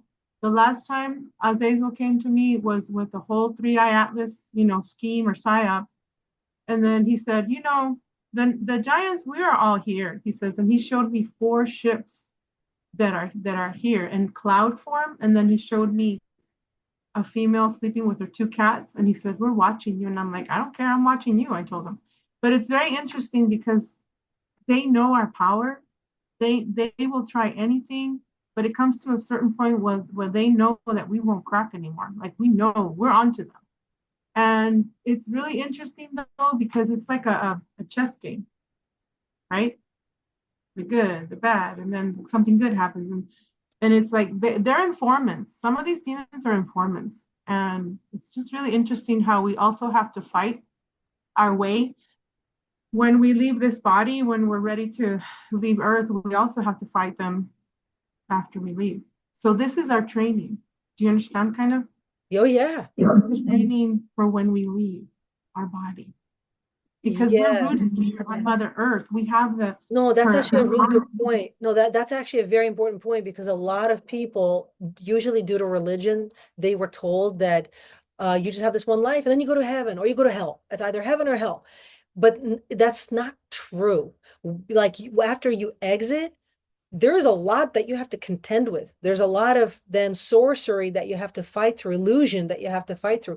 And I think the Tibetan Book of the Dead, like also Egyptian Book of the Dead, they understood that. So those books are there to guide people through the mazes. But it's also my understanding that those mazes changed and it doesn't work that same way anymore. So just using those books as manuals, it wouldn't work anymore. I have something to say. I'm sorry. There's just a lot. I'm not going to say I'm sorry, but when you said that, because I read the Egyptian Book of the Dead, and girl, okay, so the program. I'm pretty sure you were in that program too. It's called Maze Runner. Okay, I just dreams about being in mazes, and it doesn't have to be the corn mazes feel. No, they're actual in homes or in buildings or underground. Like I've been doing the training, and then like the Spider-Man thing where you have to walk on the walls or whatever. This stuff, we've been doing this for a long time when you and I, and a well, lot of so I want to tell you about the we're here maze. to help humanity. Oh my Yeah, gosh, this is I'm going to crazy. tell you about a maze memory, and I always wondered what that was about. So I mentioned my uncle, right, my main abuser. In one of the earliest memories that I remember, this was one of the first ones. So I had to wear this white dress. Somewhere, I believe someone was giving him blood because he drew a bunch of symbols, blood symbols on this dress. Obviously, he was raping me, and I was unconscious. So I don't know if I was under drugs or hypnosis. But then I woke up. I consciously, I physically didn't wake, but I consciously woke up, and I interfaced with a group of positive female extraterrestrials, and they walked me out of either the drug induced or hypnosis coma, whatever it was, unconsciousness, and they walked me through a maze. I remember literally walking through a maze, and then once I was done out of the maze, they were like, "You see, you're done," and I physically woke up when I was out of the maze, and it Okay, was I know what they did to you. You know your uncle who was doing that. Okay, you know this. The satanic people, the ones that are trained, they have sigils. You know sigils, yes, right? oh yeah. I use to protect me, right? And then what they do is they draw mazes. In for when you're unconscious, they put that program in you to see, oh, she's not gonna get out. I can break her how many That's times I it. want.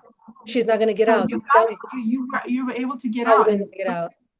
thank goodness. Yeah, I I was was able able to. to get out too because what they did, and one time I won't go into the details, but they had like these people in there, and it was during Edwardian times, and I was wearing a dress too, and it's like the doors. When I'd open one, another one would be there, but half a door, and then I what I have to do sometimes, and this is for I'm sure you do it too. You can draw a door. Like in the movie Beetlejuice, that has a lot of secrets. The first one, you can draw a door, or you can just imagine a door or window or a mirror. That's what I used to escape. I don't know. There's Well, just a lot. that's very shamanic where you can just open up a portal. Yep. That's the thing. I think that so the NPCs, I don't believe they can do that. I don't think so either. They don't Mm-mm. have the soul. They don't have the soul necessary to. So, as far as I understand, only soul can create reality and modify reality. So, the shamans talk about a shape-shifting reality, but it's only souls who can do it.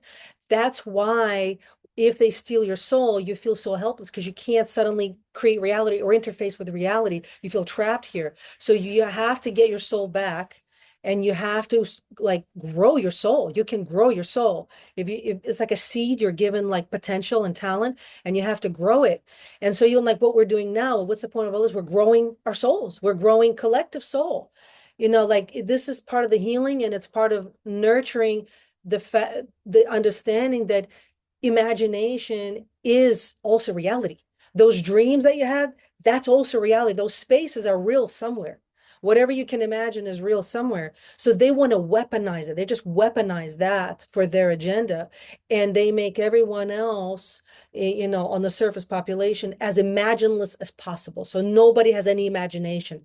So everyone's lives are boring and drab and gray, like everything's so ugly. So all that is on purpose. It's to turn off your ability to imagine any like anything. You know what I mean? Oh yes, I do, Jelly Bean, for sure. So your new tennis shoe. See you later, alligator, right? So when also the Masons, okay, when they take them to this special place where they have the azurite symbols, dark journalists talked about this, and how they're having the new kid on the block, the new 33 go up there. They tell them, even if you can't read these symbols that are on these special rocks, right? Just pretend. They tell them, just imagine, and that's magic. And that's why they want the young. Because I mean, I still consider myself a kid inside. I'll never grow up, I'm just in this body. But we can imagine things, and ooh, I can talk to a dragon. Or like the other day I was asking one of my family members, I'm like, how did you know I was different? And they said, well, I noticed when I was such and such years old. She says, what would you do with your friends? What would you tell them about me? Nothing. They just love you, mom. They just love you because they know that you're still a kid, and you're not going to lie. And that's the whole thing is like We are just full of love. We are love. We are the crystal children. We are the stars that fall. I know I remember coming in as a shooting star, but this wasn't until 20, oh gosh, I think it was like after it was like 2017 that I saw myself, because there was actually a shooting star that came, and then the light went through my heart. But anyway, it's all about magic and it's all about imagination. And that's how we rule. That's how we create. So we have to be very careful what our thoughts are, because sometimes when I get mad or sad, it starts thundering or raining, or the light will explode. You know what I'm saying? The stove won't work. Does that happen to you? Yes. So I used to have a little anger issue. And what would happen if I was very angry, things would start to break around me. Lights would go out. I got it under control now because I train, but that used to happen. My windshield cracked right in the middle, and yeah, very problematic. So, like I said, I don't have those issues anymore because now I train a lot, and I learned how to channel my energy into health and fitness. So I'm not breaking things around me anymore. Or like I remember being really like upset and angry, and I was staring at the street light, and it went out. The street light went out. It went dark. And the guy I was with was like, "Did you just do that?" I'm like, "I guess." So anyway, but yeah, so uh but going back to that situation, um yeah, so that ritual, what then happened, right? Because I woke up and got conscious, and then I saw like and I was on, I guess, on an altar, and I saw the pail of blood and I spilled it. So now he didn't have it anymore. I ruined his ritual, his experiment. And then something interesting happened. He sort of slumped in the chair and I couldn't understand why. I think that not only did I wake up, but somehow he was either drugged himself or he was using my energy and I took it back and he didn't have it anymore because he slumped into the chair like completely exhausted, like staring into space, lost and confused. And I remember just sitting there looking at him like, what's wrong with him? Like he said, Yeah. like a robot that got turned off. Right. He was just, It was and it then was your energy. Was this in a church? Because I have had it was the his house. dreams where I It have was his come in a house. church. Oh, It really? was his house. Yeah, he just did rituals in his own house. So as far as I Mhm. recall, it was his house. But or someone else's house. It was definitely a house, not a church. But then so then he got up, he walked out, and then what came in was one of these Draco entities.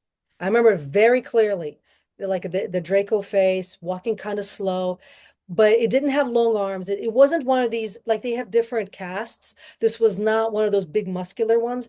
It was more like the one with a long crocodile tail. Okay. It looked like a walking Yeah. crocodile, but Yeah. smaller arms and a really dumb face. Like it just, I remember looking at his eyes going, he looks really dumb, like um and then this entity walked in, and I remember looking at it, and then those same type of maze shapes were coming out of its eyes, and I remember trying to touch them because they looked 3D, and I reached my hand, I tried to touch it, and I realized I can't touch it. It's not physical, it's energy. What's really strange is I think I didn't know at the time that they actually don't like humans touching them. They don't like the smell of humans, apparently. So, because I I remember when I wanted reached up to touch it, he jumped back. He like went back Yeah. like this. Supposedly we're not they okay, some people say don't look into their eyes because they can take you somewhere else, or like the mazes that you were talking about, they can do that to us.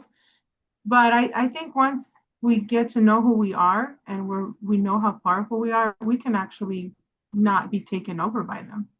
Yeah, What do you because at think? that moment I wasn't like the ritual didn't work. Whatever they were gonna do, whether they were trying to possess me with an entity or whether they were trying to sacrifice me to the satanic force. Okay, that entity, I see that Draco that came in, he wanted your body to live. They were trying to get rid of you. Say that again. So he was trying to be in your body. He wanted your body to, he Oh, they were wanted trying you to to possess me.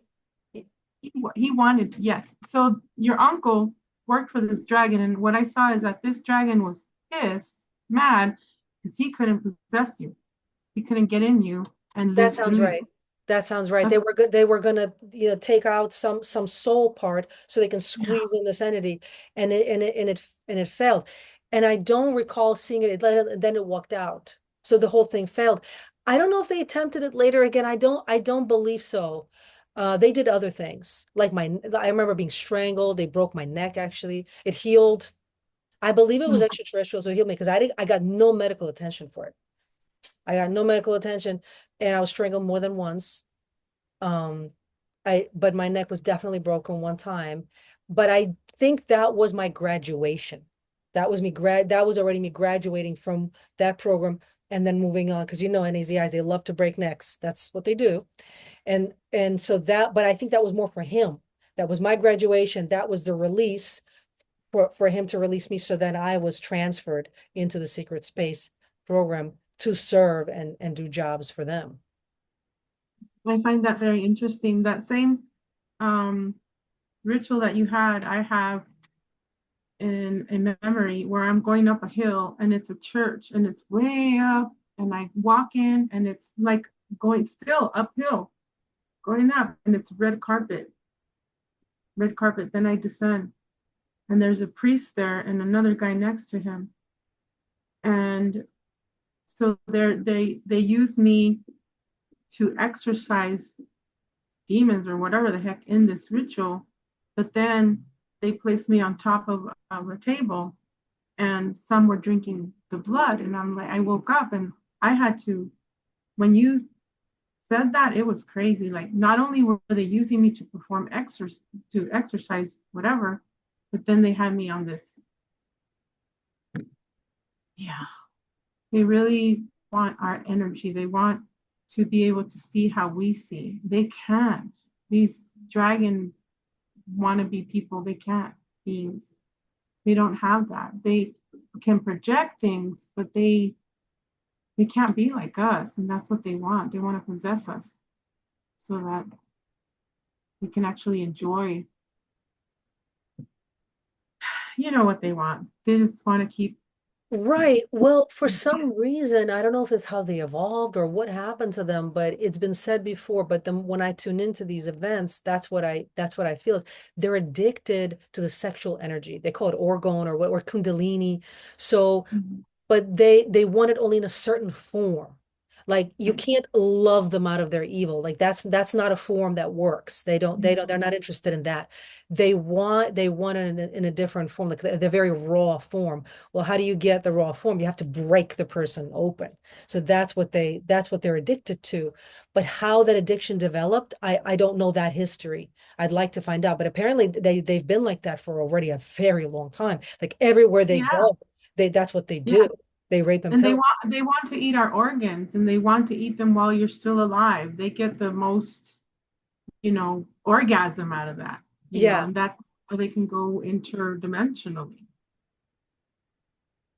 I've Yeah, learned. and I don't know if they don't get this energy that they die, or they return to a form that they don't want to be in. I suspect that it's more like they change form, but it's a form that they don't want.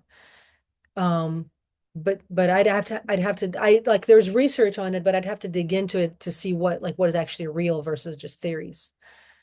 Yeah, there's a movie that if you have a chance to maybe hear or see, with just that part with Michelle Pfeiffer. She's there with her two sisters, and they're very old witches, and they're after this female who is a shooting star, who comes in as a shooting star, and then they, there's a guy looking for this star, because if he gets the star, he gets to marry the girl he's in love with, but she wants a star, and she's a female.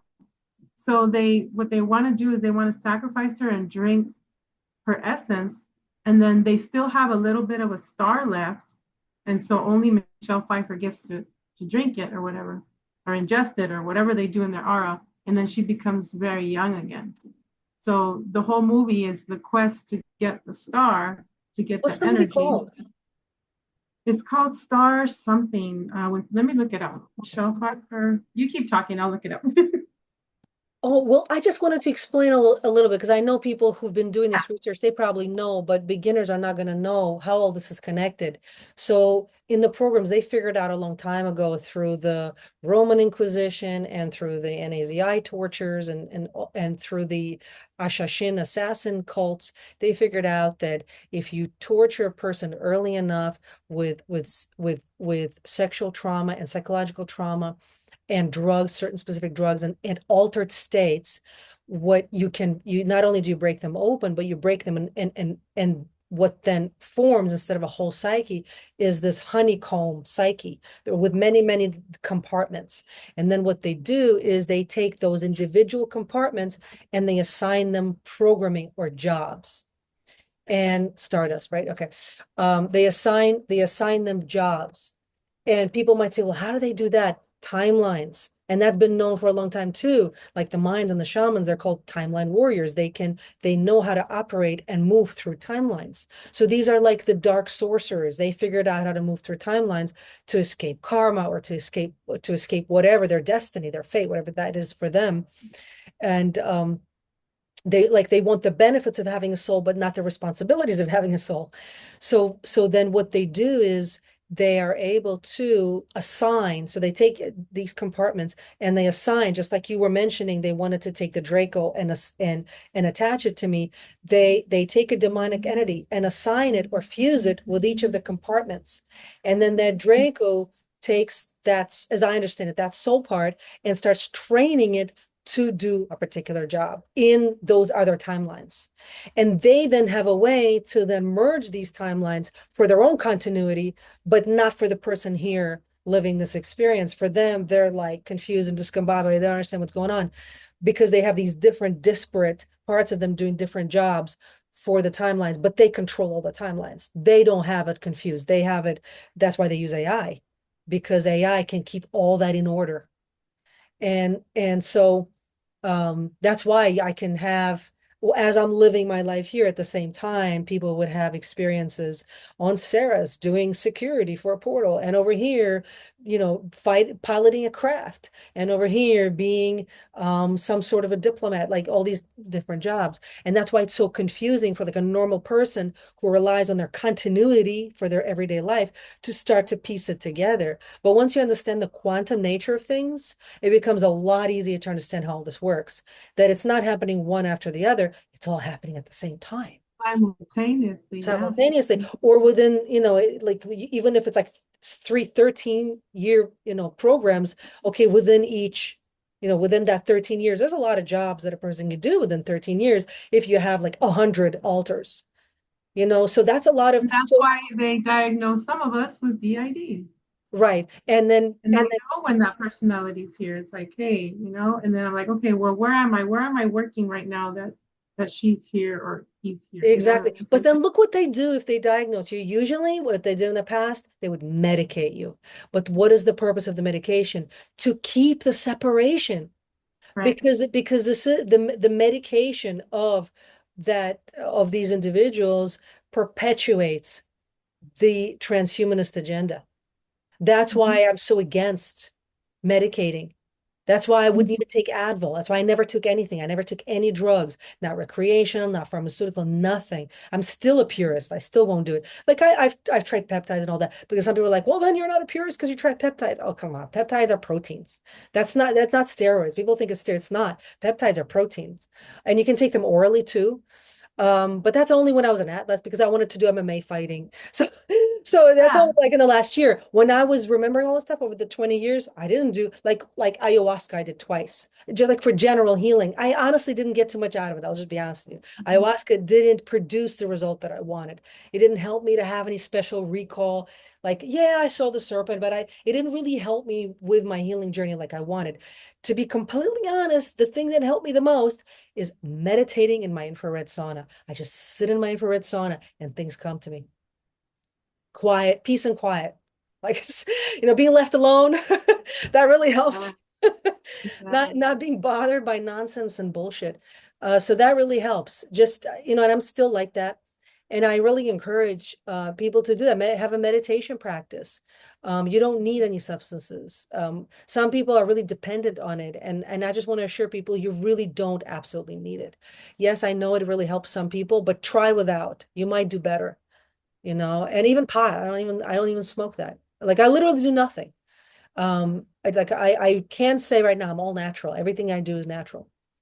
So Do you do the life wave thing that we were talking about before the yeah, show? but that's natural. It has no active ingredient. There's no drug. Right. It's Tesla technology. It takes your own energy, and someone could say, well, it can be hacked. I'm like, yeah, but I protect them. Like I protect everything else. I put protection around me, around my devices, around my phones. You have to do that. And I protect my tools too.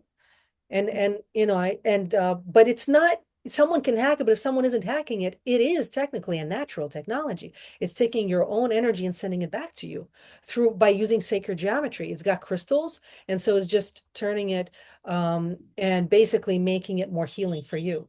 So that qualifies as natural, basically. Thank you. And going back real quick, if you still have time, I know I interrupt a lot, but it's just because we have so much to talk about. After that, with the Draco thing, and what do you remember any other incidents with the uncle or Oh, there's anything so else that many. happened? What happened Um, after that? Did he know like you were onto him or something? Can he tell? I don't think he gave a shit. He really thought he could get away with anything. I mean, he's just so arrogant. He didn't give a shit about anything. Because he was so spoiled by the fact that he was protected by MVD and KGB, and he was an asset, and um, that he didn't care if anybody was onto him. He knew he could get away with anything, kind of like Epstein. He was just a local version of Epstein. Um, and yes, one of my earliest memories of this guy, of my uncle, is when I was a baby. And I remember him I think he was just scaring, either yelling or screaming into my face. And I remember just dissociating and looking down at my body. And that's one of the earliest. And I think that was the beginning of the training of dissociation, because they train you to dissociate. They want to separate the soul from the body so they can then use that energy. And I think that at that in this memory, he did not realize it dissociated. He was like confused. I remember him like being frustrated and confused because he did not realize that I actually did dissociate and then just went back. And so, but like who I was trying to figure out who was I working for, because there's different organizations, right? And so I could be wrong, but based on my research, there is the ICC, Interplanetary Corporate Conglomerate. There's the Global Galactic League of Nations, right? There is the Dark Fleet. There is the Solar Warden. Those are the main ones. And then there was the Russian SSB. So the Russian SSB was kind of its own thing, but it fed into these other ones.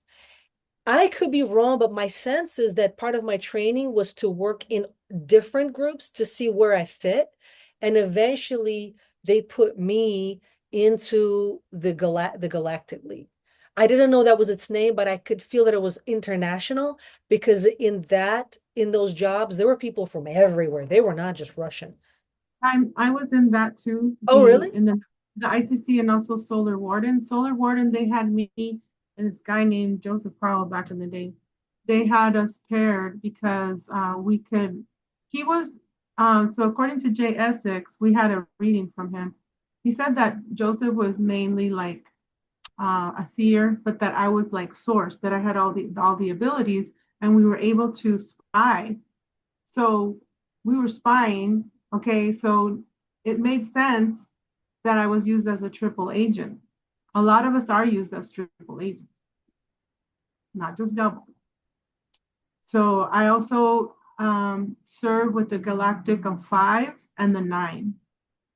And there are all kinds of races and ETs and even German, Russia, whatever, uh, Asia.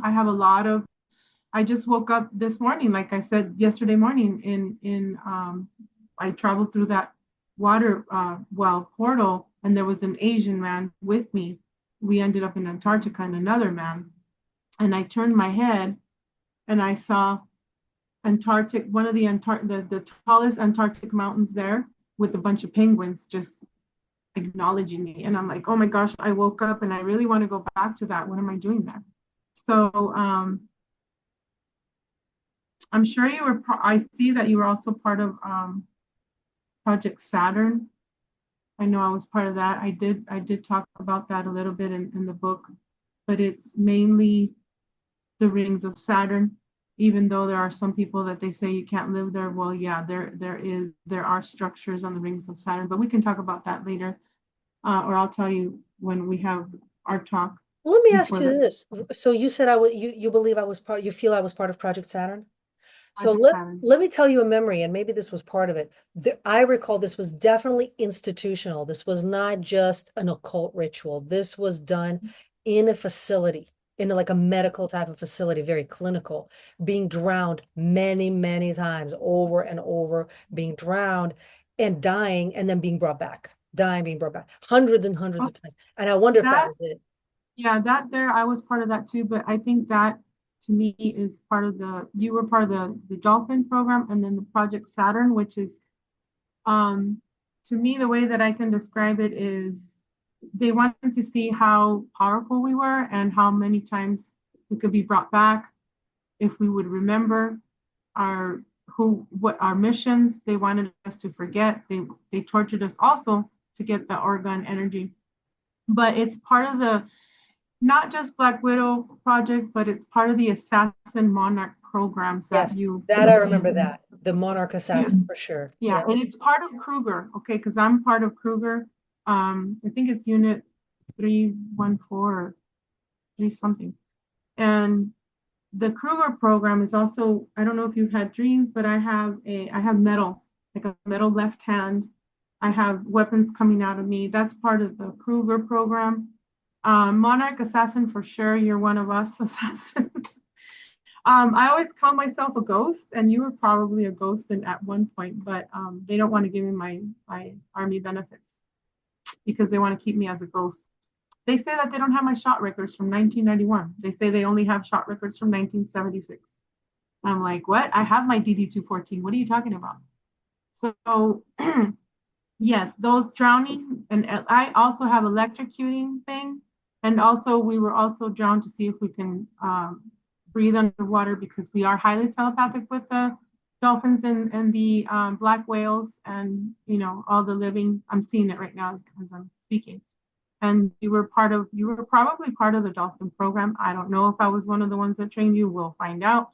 But you seem very familiar, and maybe other people will remember you too as we do our shows. But like I said, beware, be careful, because some people will say, oh, I remember you, and it's a lie. So you have to use like your shamanic power to discern.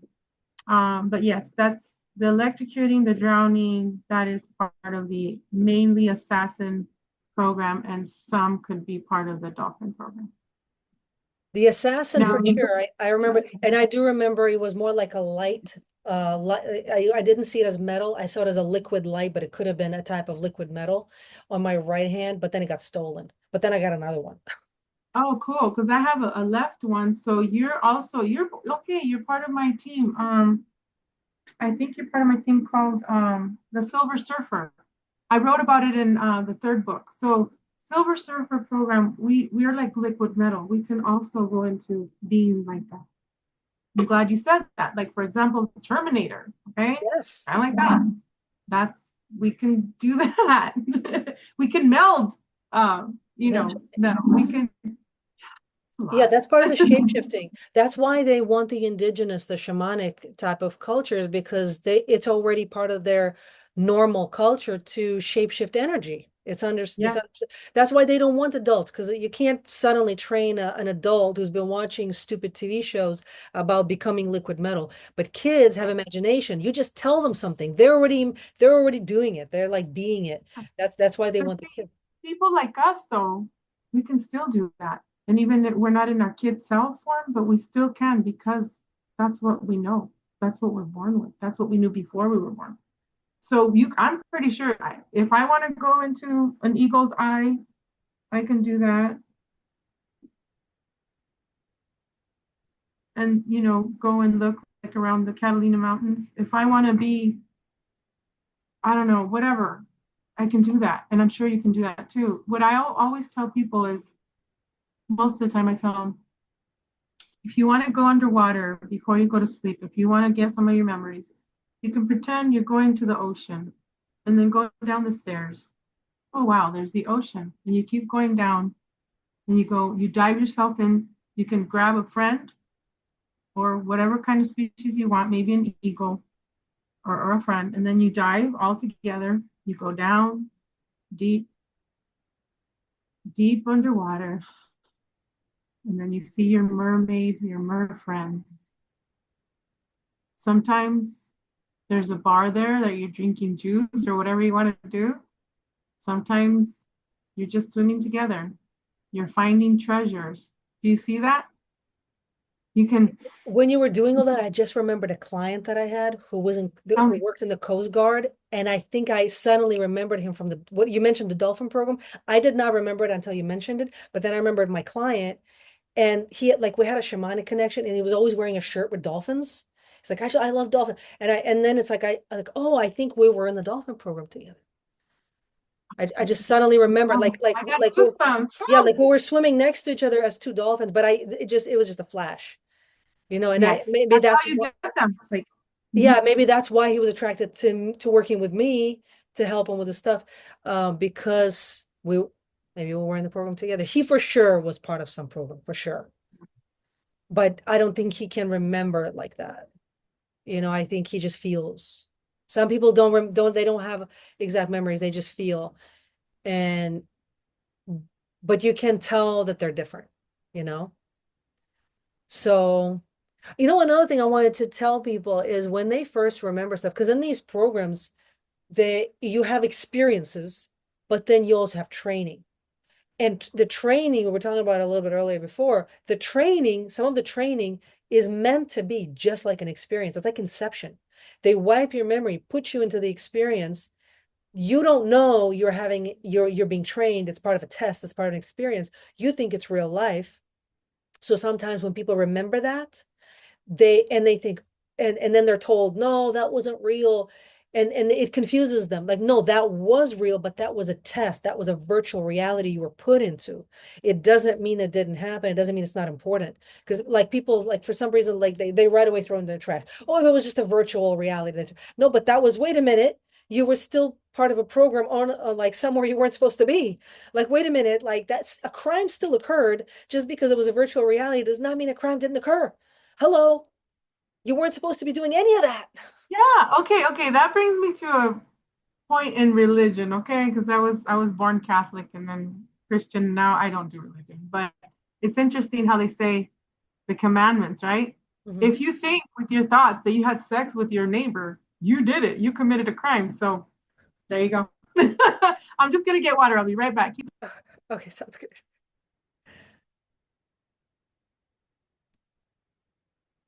So while she's getting water, I'm gonna tell you guys a little bit. I was doing some research. Um, Let me see, what can I tell you?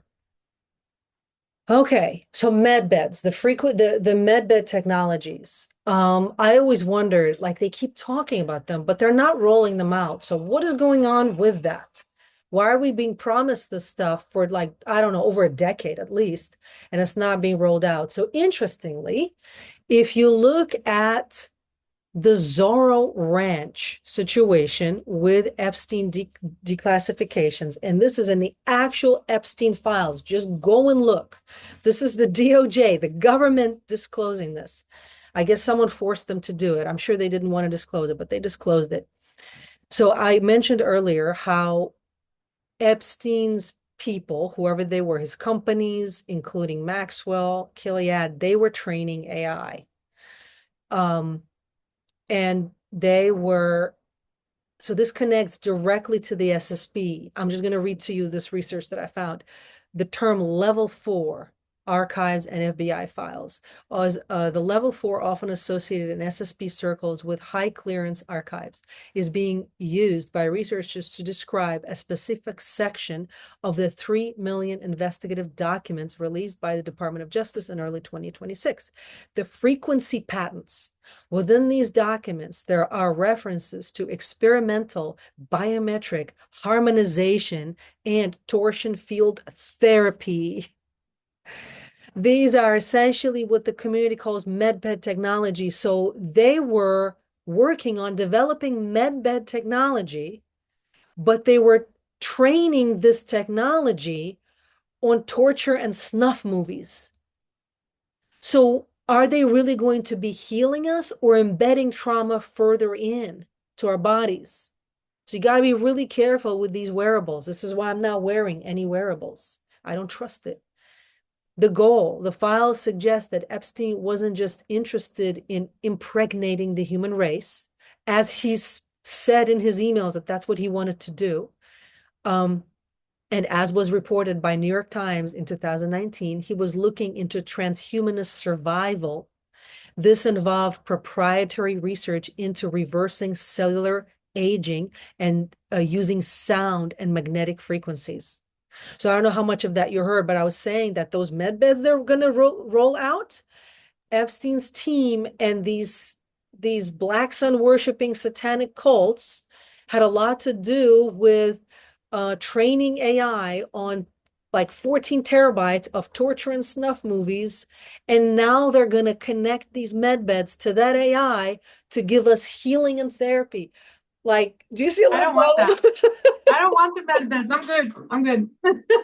They would have to have a different I got my technology. shungite. Yeah, I know. They would have to. I have the same thing, by the way. I have those same pyramids. Yeah. I love shungite. Yeah. I So got my agates from the ocean. My shung. I'm good. I don't need no med bed. Shoot. After that, I don't. I just don't trust it. It's not that I don't believe that med beds can be healing. I just don't trust what they're going to be rolling out just about now. Right, because AI can be trained to do whatever, and if like it says there that it's been training AI to watch these snuff movies, and I would not want to be connected to that kind of No. AI on a med bed. Are you And I kidding actually, me? exactly. And I actually recall this. This is in my notes. I'm going to pull up my notes that I wrote like 10 years ago. At that time, I have a whole stack of notes and memories.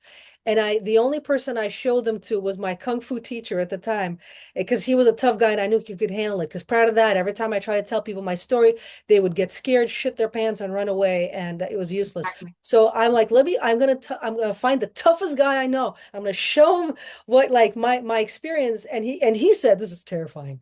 So in one of my memories, I recall being put in a med bed that was actually infusing trauma further in. So not only do they traumatize you, then they use technology to really embed the trauma as deep in as possible. So they know how to, so I wouldn't put it past them that the wearables people are wearing right now are doing something like that already. This is there. You're right. This is a breakthrough. This is a breakthrough in a bad way. They have now, instead of doing the satanic rituals and the gray bean and all that, the med beds, what they're going to do is they're going to put the demonic, whatever entities they want into the person like that. They can do that. That's right. It's like, yes, That's their whole goal. we're going to cure your cancer in exchange for you becoming completely demonically possessed and under our There you control. go. That's Yep. a bad deal. Please don't take it, people. Please don't take it. Yeah, Not because medical advice. I'm just saying I wouldn't do that. no, it's true. It's true. And then they'll say, you know what, we'll take care of your bloodline. But you know what, you're gonna have to like die, and then we'll just make sure that your bloodline is taken care of. Because I have dreams where I'm in Venus and I'm a little boy that they're putting in my shiny hand and I'm looking at it. I'm like, oh wow, I got a metal hand now. Cool. Well, when I leave the room, it's a huge white tent, like if it were NASA thing. There was all kinds of people, black, Asian, white, that from the top of the tent, they had a line going to their arm and the blood. They were taking their blood. And those people telepathically, I was told by these Asian doctor and white doctor, because it was an Asian and a white doctor. They told me they gave their life away to protect their bloodline, and they're giving up their life, their blood, voluntarily. And when I left there, the tent, it was a huge tent in Venus, and I had like a white helmet and a white suit, and I still had my left, metallic hand. And one of the doctors said, "Be careful, make sure you get home before dark, because there's entities, there's people there that can eat you." And I'm like, "What? Okay." So then this man he's all rock. He's rock everywhere, rocks, rocks, rocks, rocks. He comes to me and says, "You better run. Someone to eat you and the other kids." And so the dark comes and he's running after me. They turn into like weird dinosaur dragon entities, and they're running after me and the others. But somehow I shield up an electric fence that they can't get through. And then there was an Asian man by Sergeant Lee. His name said Lee on his thing. It was like a tan uniform. And he has this thing that they go up and down, in the train system, they have this thing that goes up and down, and you're on there. So he took me on this thing underground into the caves underground, and it had a shiny elevator thing. I'm sorry, this is just Escalators, right? it's a memory. Yeah, and finally I was safe. There were other children underground. I was safe. I think this is also part of the Kruger program in Venus, but it's just crazy how people, I just don't understand why they would want to give up their soul. I think they must feel they must feel so disempowered that they accept the quote unquote protection in exchange for something. Like if you've been really traumatized and like this is the toughest bully on the playground, and the bully says, "I'll protect you from other bullies," some people will take that because maybe otherwise they think it's certain death.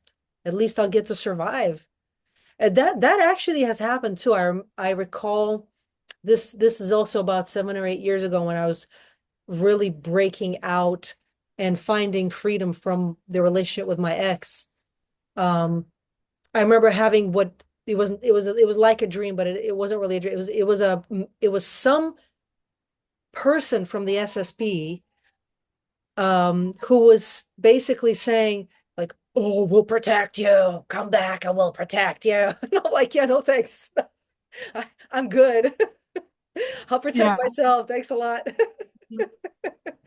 So yeah, they were trying to come back and suck me back into the program, and I was just like, "No, thanks. I'm good." Mhm. So there's a lot. There's this, Yeah, I was gonna say there's a lot more that I can share, but I don't know how I maybe we should wrap it up just, for the sake of human brains. I know ADHD brains, like they can't handle 2 hours. I mean, yeah, it's amazing that if anyone survived entire 2 hours of this. But yeah, I know I've done 3 5-hour shows. No, I get you. Let me just read, because it's a live thing, so I just have to read this real oh quick. yeah, read it. Gerald Lee Haynes 715. Does Ari get excited? Ronda Rousey versus Gina Carano. Oh, UFC fights. And then he says, as he's a ghostwriter of Star Trek, Stargate, Predator. I keep telling him to be on my show. I hope he does. And then he says, always trust government, military, LOL. And then he says, mental attacks when you disclose, morphine in dreams. And then you both more what? One last thing, he says, you both had more exciting lives than I could not survive. That's not even nothing. This is just a line out of, a little, we have so much to disclose. Well, that's the thing. This is what I realized. They don't necessarily want us dead. They want to co-opt us. That's what I was trying to explain to people. Like, if the NAZIs really wanted all the Jews dead, the Jews are a tiny population. We would have been dead already. So easy. Just go up. No, but they don't want us dead. They want what we have. And this is where people got to understand that this, like a lot of times they think the Jews are bad and the Nazis are the good guys somehow. Like, no, no, no, no, no. At the top level, they're just playing good cop, bad cop against each other. But in reality, what these groups, the Black Sun worshiping groups want, they just want to co-opt what, the DNA, not only the Jewish DNA, all DNA, they want to co-opt it all. They don't, because ultimately they know that they can't really kill us. We don't die. Souls don't die. They know that. So what is that saying? If you can't defeat it, integrate it or Yeah. merge it, yeah, If you can't beat them, join them. join them. Yeah. But they want to join, but they want to control. They want to control the joining and they want to control the outcome. They just want the control of everything. They're obsessed with control. Not even the orgone, or even that's just the currency. What they really want is control over everything and everybody, everywhere, I grew up forever. with a very controlling mother, and she has German DNA. And my great grandmother, her name was Carmen Gomez Ritchie. Oh my gosh, all my life, even now, my mother's 78 years old, and she's still, did you? I'm like, Mom, stop. And it's just so much control. And then her father was, well, because the lineage, so it was her grandmother that was German. And my grandfather, her son, my great grandmother's son, he never spoke unless he had to. Very quiet, wore a suit all the time, worked for Petróleo Mexicanos, Pemex, the oil company. Very quiet, very quiet. And it's just really interesting how it's just so much control. The whole family's like that. They want to control the kids. They want to control the outcome. And it's the bloodline. And they are German and Ashkenazi Jew. So Gomez, Ritchie, they and it's both factions that are. Isn't that interesting? It is very interesting, and that's all by design, and it's a choreographed. I mean, the goal is to be free, but we can also see how some of our, like I look back and I see how, for example, how my uncle was choreographed to come in and marry my father's sister when she was 15. He married her when she was 15. So like that's already a pedo right there. So, but that, she was just naive. She didn't realize she was being played. The whole family was being played. Like people are just, they don't understand sometimes, but you can see the choreography. You can see the playbook being played out only afterwards. But even now, like my mother knows the facts, but she didn't connect all the dots. She didn't understand that this was a playbook. She just thought, well, he's just evil. Like, yeah, I agree with you, but he was serving a role. He had a job. He was doing a job. He didn't just like wake up one day and like I'm just gonna go destroy this family. No, he was ordered. He was an order follower. That's what these Anasiais are. They're order followers. That's part of their religion, you know. But regarding control, I just want to differentiate that there's two different kinds. So mastery, like I teach mastery, and in all the like the spiritual warrior mindset, it's all about self-mastery. You control yourself, but you don't boss other people around. You don't control others. You don't enslave others, but you know thyself and you control yourself. And that's very important. But that would be the positive kind, right? That would be called mastery, where you can do incredible things because you've developed and cultivate your talents. But when you want to control and dominate others, that's more of the bad kind. That's tyranny. That's not the good kind of control. We want to allow people to develop how they are supposed to develop, not constantly manipulate that development in the way that serves you. And that's the thing with, like, for example, my uncle and my ex, and these programs, what do they all have in common? It's all about service to self, extreme service to self. It's all about the self, number one, and everyone is just a prop in your play. And the only reason you want people around is because you want to use and abuse them for your purposes. And so that's the opposite of love, see? So they want the benefits of all these relationships, but not the responsibility of taking care of the people in your life. So if young people are watching this and they're like, how do I know if I have these people in my life? This is how you know. They're extremely selfish, extremely arrogant. They think they can get away with anything. They gaslight you. They abuse you. It's not always physical. It's psychological and mental. but all they care is about themselves and their money right away. You don't need to necessarily know more. If you just know them a little bit and that's how they are, stay away because it's only going to be downhill from there. Whatever it is that they're offering you, whatever promises they're making, it's all lies. It's all gaslighting.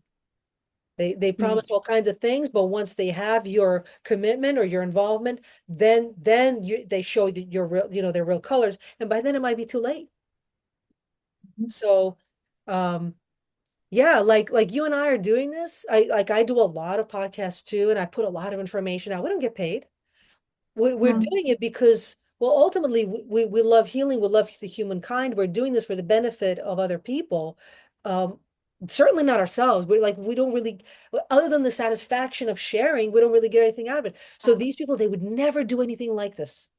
Everything that they're doing comes with an agenda, with strings attached. Always. That's how you know. And you'll feel it. There's a manipulativeness here. We're talking about people in the community who are not authentic. How do you know if the words sound right? They may look good, they sound good, their story sounds plausible. Maybe they actually were in the programs. That's why their story sounds plausible. But their agenda is to manipulate the community to not understand certain things, to not think certain things, to not discover certain things, to not have authentic conversations, and maybe to blackmail somebody or to talk trash about somebody that they don't want their story to ruin somebody's reputation, so that their story is never heard and they're not taken seriously. They have agendas. And sometimes they're in the community for a long time before they disclose their true agenda. So you have to be extremely careful. You just cannot be careful enough. You got to have this massive bullshit detector on at all times with everybody.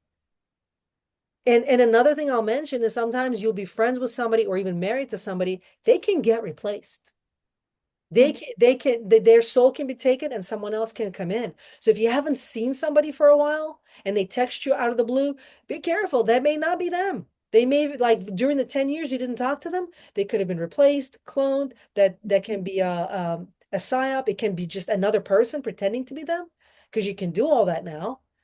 You can just 3D print a person and assign them, all the same values, and they're going to look like that. And you might think, well, why would anybody go through the trouble of doing that? If they want information, they will. Look, you can get like a really advanced robotic for like $3,000.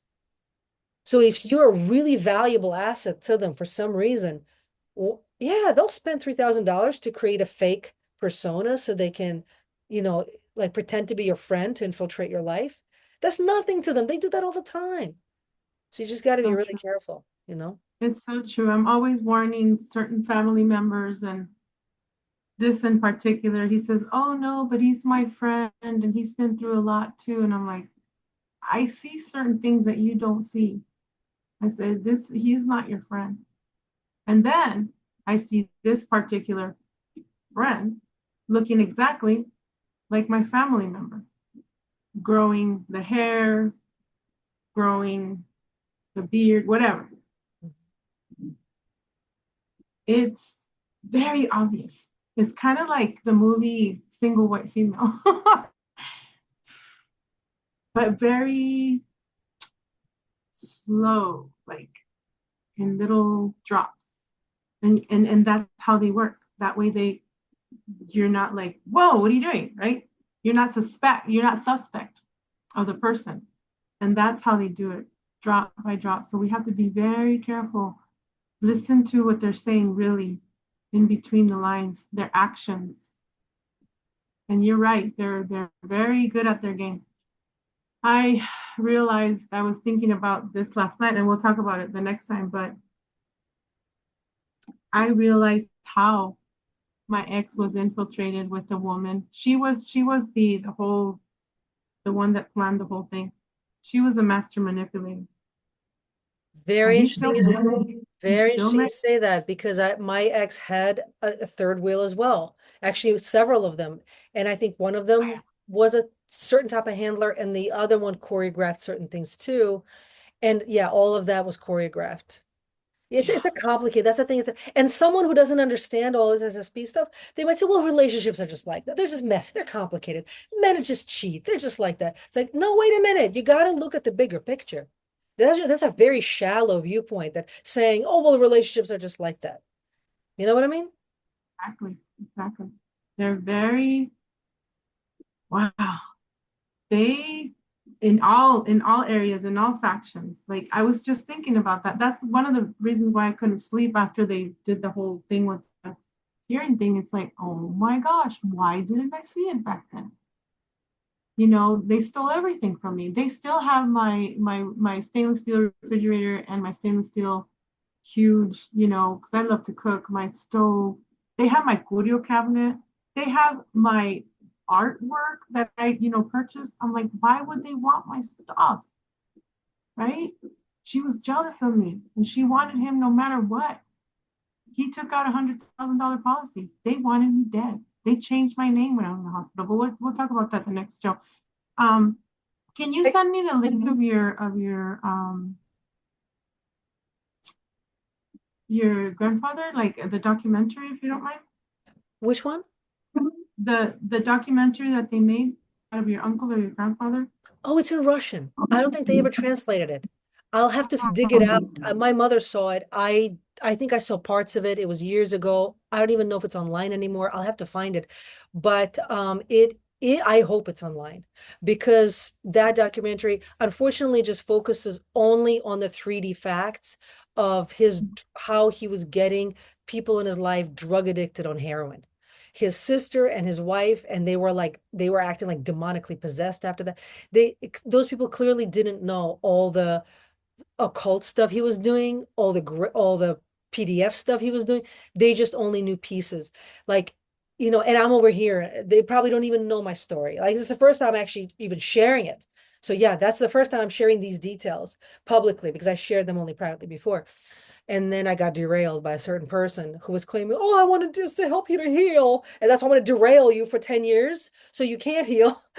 But I was going to say, what you just described, I think they call that the parting gifts, where you are beginning to climb out of a hole. Oh my, Well, that makes, yeah. And say then it again, say you're it just again beginning to for the climb out of public. a hole, and then they throw you back into the hole. So to erase all hope, like you can never heal, you can never get out. Wow. Because Party. if they steal all your stuff, like, it's hard to acquire stuff. Money is hard to come by. So you've built something up. If they take everything, now you're homeless. You got nothing. You got I was massive home. bills. Now you can't do your spiritual work. Now you're busy working 60 hours a week. Now you're in a massive hole while they're laughing. Ha ha, you're so stupid. You're in a hole. Meanwhile, they put you in a hole. It's all COINTELPRO. If you read COINTELPRO, it's that book by Saul Alinsky. It's all in there. This is how they operate. It's the same playbook. Say, that's it, people, you got to read it. Please read the book. Solinsky quote. What is it again? COINTELPRO, and I Okay. believe Hillary used it. HRC used it Ah, in her campaign. Yes. wow. Yep. I'm gonna Like read it. like you blame others for whatever you're doing to them. Like the Mhm. psychopaths will always act like the victim, and convince the victim that you're the psychopath. You're the puppet master. Yep. You're the one who's manipulating everybody. The child is manipulating the adult. I'm not the PDF. The child is the PDF. This is how what they do. It's insane, right? That's right. But they do that to the entire public. They And do. yeah, and HRC openly said she uses, like, they like, there's a saying that they have to tell you what they do. She openly Yes. said that she uses Solins, that she used that book in her campaign. Wow. Wow. And people still want to vote for her. That's crazy. Well, yeah, Oh man. these are the same people who, when the PIZZA gate came out, they were saying, oh, that's just a conspiracy. So now, literally the same information, 10 years later, exactly the same information popped out, but now the DOJ is saying it. Okay, now they have to admit that it's there. But a lot of those people, they're angry. Instead of being angry that it happened, they're angry that we're talking about it. They're angry they have to look Yeah, at it and think about it. They they just are. want to go back to sleep. Mhm. Hey, have you found that they're angry that we're like talking about it? That they have to research this now? Yeah. They just want to be comfortable, and we're making them uncomfortable. Yeah. I would have certain people laugh at me in my family and say, "Hi, estás loca, you're crazy," or they would say, "I don't know, I don't. That's your reality. one of them, she was in Scientology. She says, that's your reality, not mine. I'm like, and then the whole P. Diddy thing came up because I was telling them they're taking our children through the underground bases. And then the Epstein files are now finally being disclosed. And then they're like, oh, back in 2019, when you were starting to talk about all this stuff, 2018, we thought you were crazy. Literally, I told my mom, she says that I thought you were crazy. I'm like, well, now do you believe me? Yeah, unfortunately, yeah. Like my mom doesn't really get it. Like I told her, don't get the vax. She went, she got it, and anyway, and she now has. Well, my mom did too. And there was one point that my mom's very clean. And there was one point where I was like, the hell, what does she smell like? I noticed And that then with her my mom eyes too. turned, yeah, her eyes turn very dark. And then sometimes when she's watching TV, she goes like this, Oh wow. phones out. And she's now very highly addicted to TikTok. And I'm like, oh my gosh, Oh my mom. gosh. Crazy. And very addicted to the whole Christian thing. Everything is in the name of Jesus. Everything is in the name of Jesus. I'm like, Yeah, that can be a box too, you know? Harry. Mm-hmm. Yeah. I mean, people are going to wake up at their own rate, right? There's only so much we can do. That's why it's good to do shows like this because then we can communicate with the people who are willing and able to listen and do something productive Exactly. with all of this, you know? Because sometimes Thank the you. family So, members aren't. yeah, let me just say hi to Tulia. Tulia, she is in Tulia. She is in Greece. She's been following since I started, since 2018. And HRC is my model for crap, he says, the other guy. My model for Anyway, what? Say it again. he says HRC is my model for all this crap. Yep. Okay. So I know we gotta go. If you don't mind telling people how they can email you or get a hold of you, and then we'll do our next show, guys, is on Thursday with Ariel Starbird, and then tomorrow I'm gonna have Age or Age no It speak. isn't it on Thursday, so it's not tomorrow. It's the day after that, right? We're doing Yes. after. Remember we agreed that you wanted like Yeah, 24 yeah, yeah, hours. yeah. Thursday. Yes. To Yeah. get feedback from the public or whatever. Exactly, exactly. Well, I'm glad there's live people on. So they're giving us live feedback. So I really appreciate that. Yeah, Yes. so the way people can find me is through my one official website, holistichealthcoachingny.com. That's my only website. I have other domain names, but they all direct back to this website. If you see anybody out there with another website, that's not me. And sometimes people have done that. They've tried to mimic and pretend to be me so they can sell fraudulent fake crap. Don't buy into that. Don't click it. My one and only website is holistichealthcoachingny.com. You can contact me right through the contact page, right there. There's a contact form. Yeah, that's the best way to contact me is right through the website. And So your YouTube, my what, say again? your YouTube video, I mean your Yes, YouTube channel, my what's the YouTube name? channel also at Holistic Health Coaching NY. But you can just type in Ariel Starbird, type in my name, and I should come up. And if I don't come up, will you guys please tell me? Because I know I'm being like I know I'm censored and shadow banned in some places. So if you type in my name or my channel and I don't come up right away, please tell me. Mhm. But I should because I have a unique name. Like I know there's no one else with my name out there. So if you type in my name and I don't come up right away, there's a problem. Exactly. Yeah. I know that for example, this video we're doing live, right? And then it won't show on my the red studio red until tomorrow. I'm like, what? So immediately, that's why I can't even put a title or anything. What I'm gonna do is I'm gonna start a playlist just for you. Okay. That way people can see, oh, there she is. All That way right. they can, yes. Well, thank you, Ariel Starboard, for being on. And I love you a Thank you lot, sister. so much for I'm having me so on. glad. I really appreciate it. Yeah, more to come in the future. It's awesome to share like this. Yeah, and I would love feedback. What did people enjoy hearing about? What's interesting? What do they want to hear about more? There's a lot of memories that I have. There's a lot of knowledge that I have. I can connect dots like nobody's business. But ask me good questions, you know?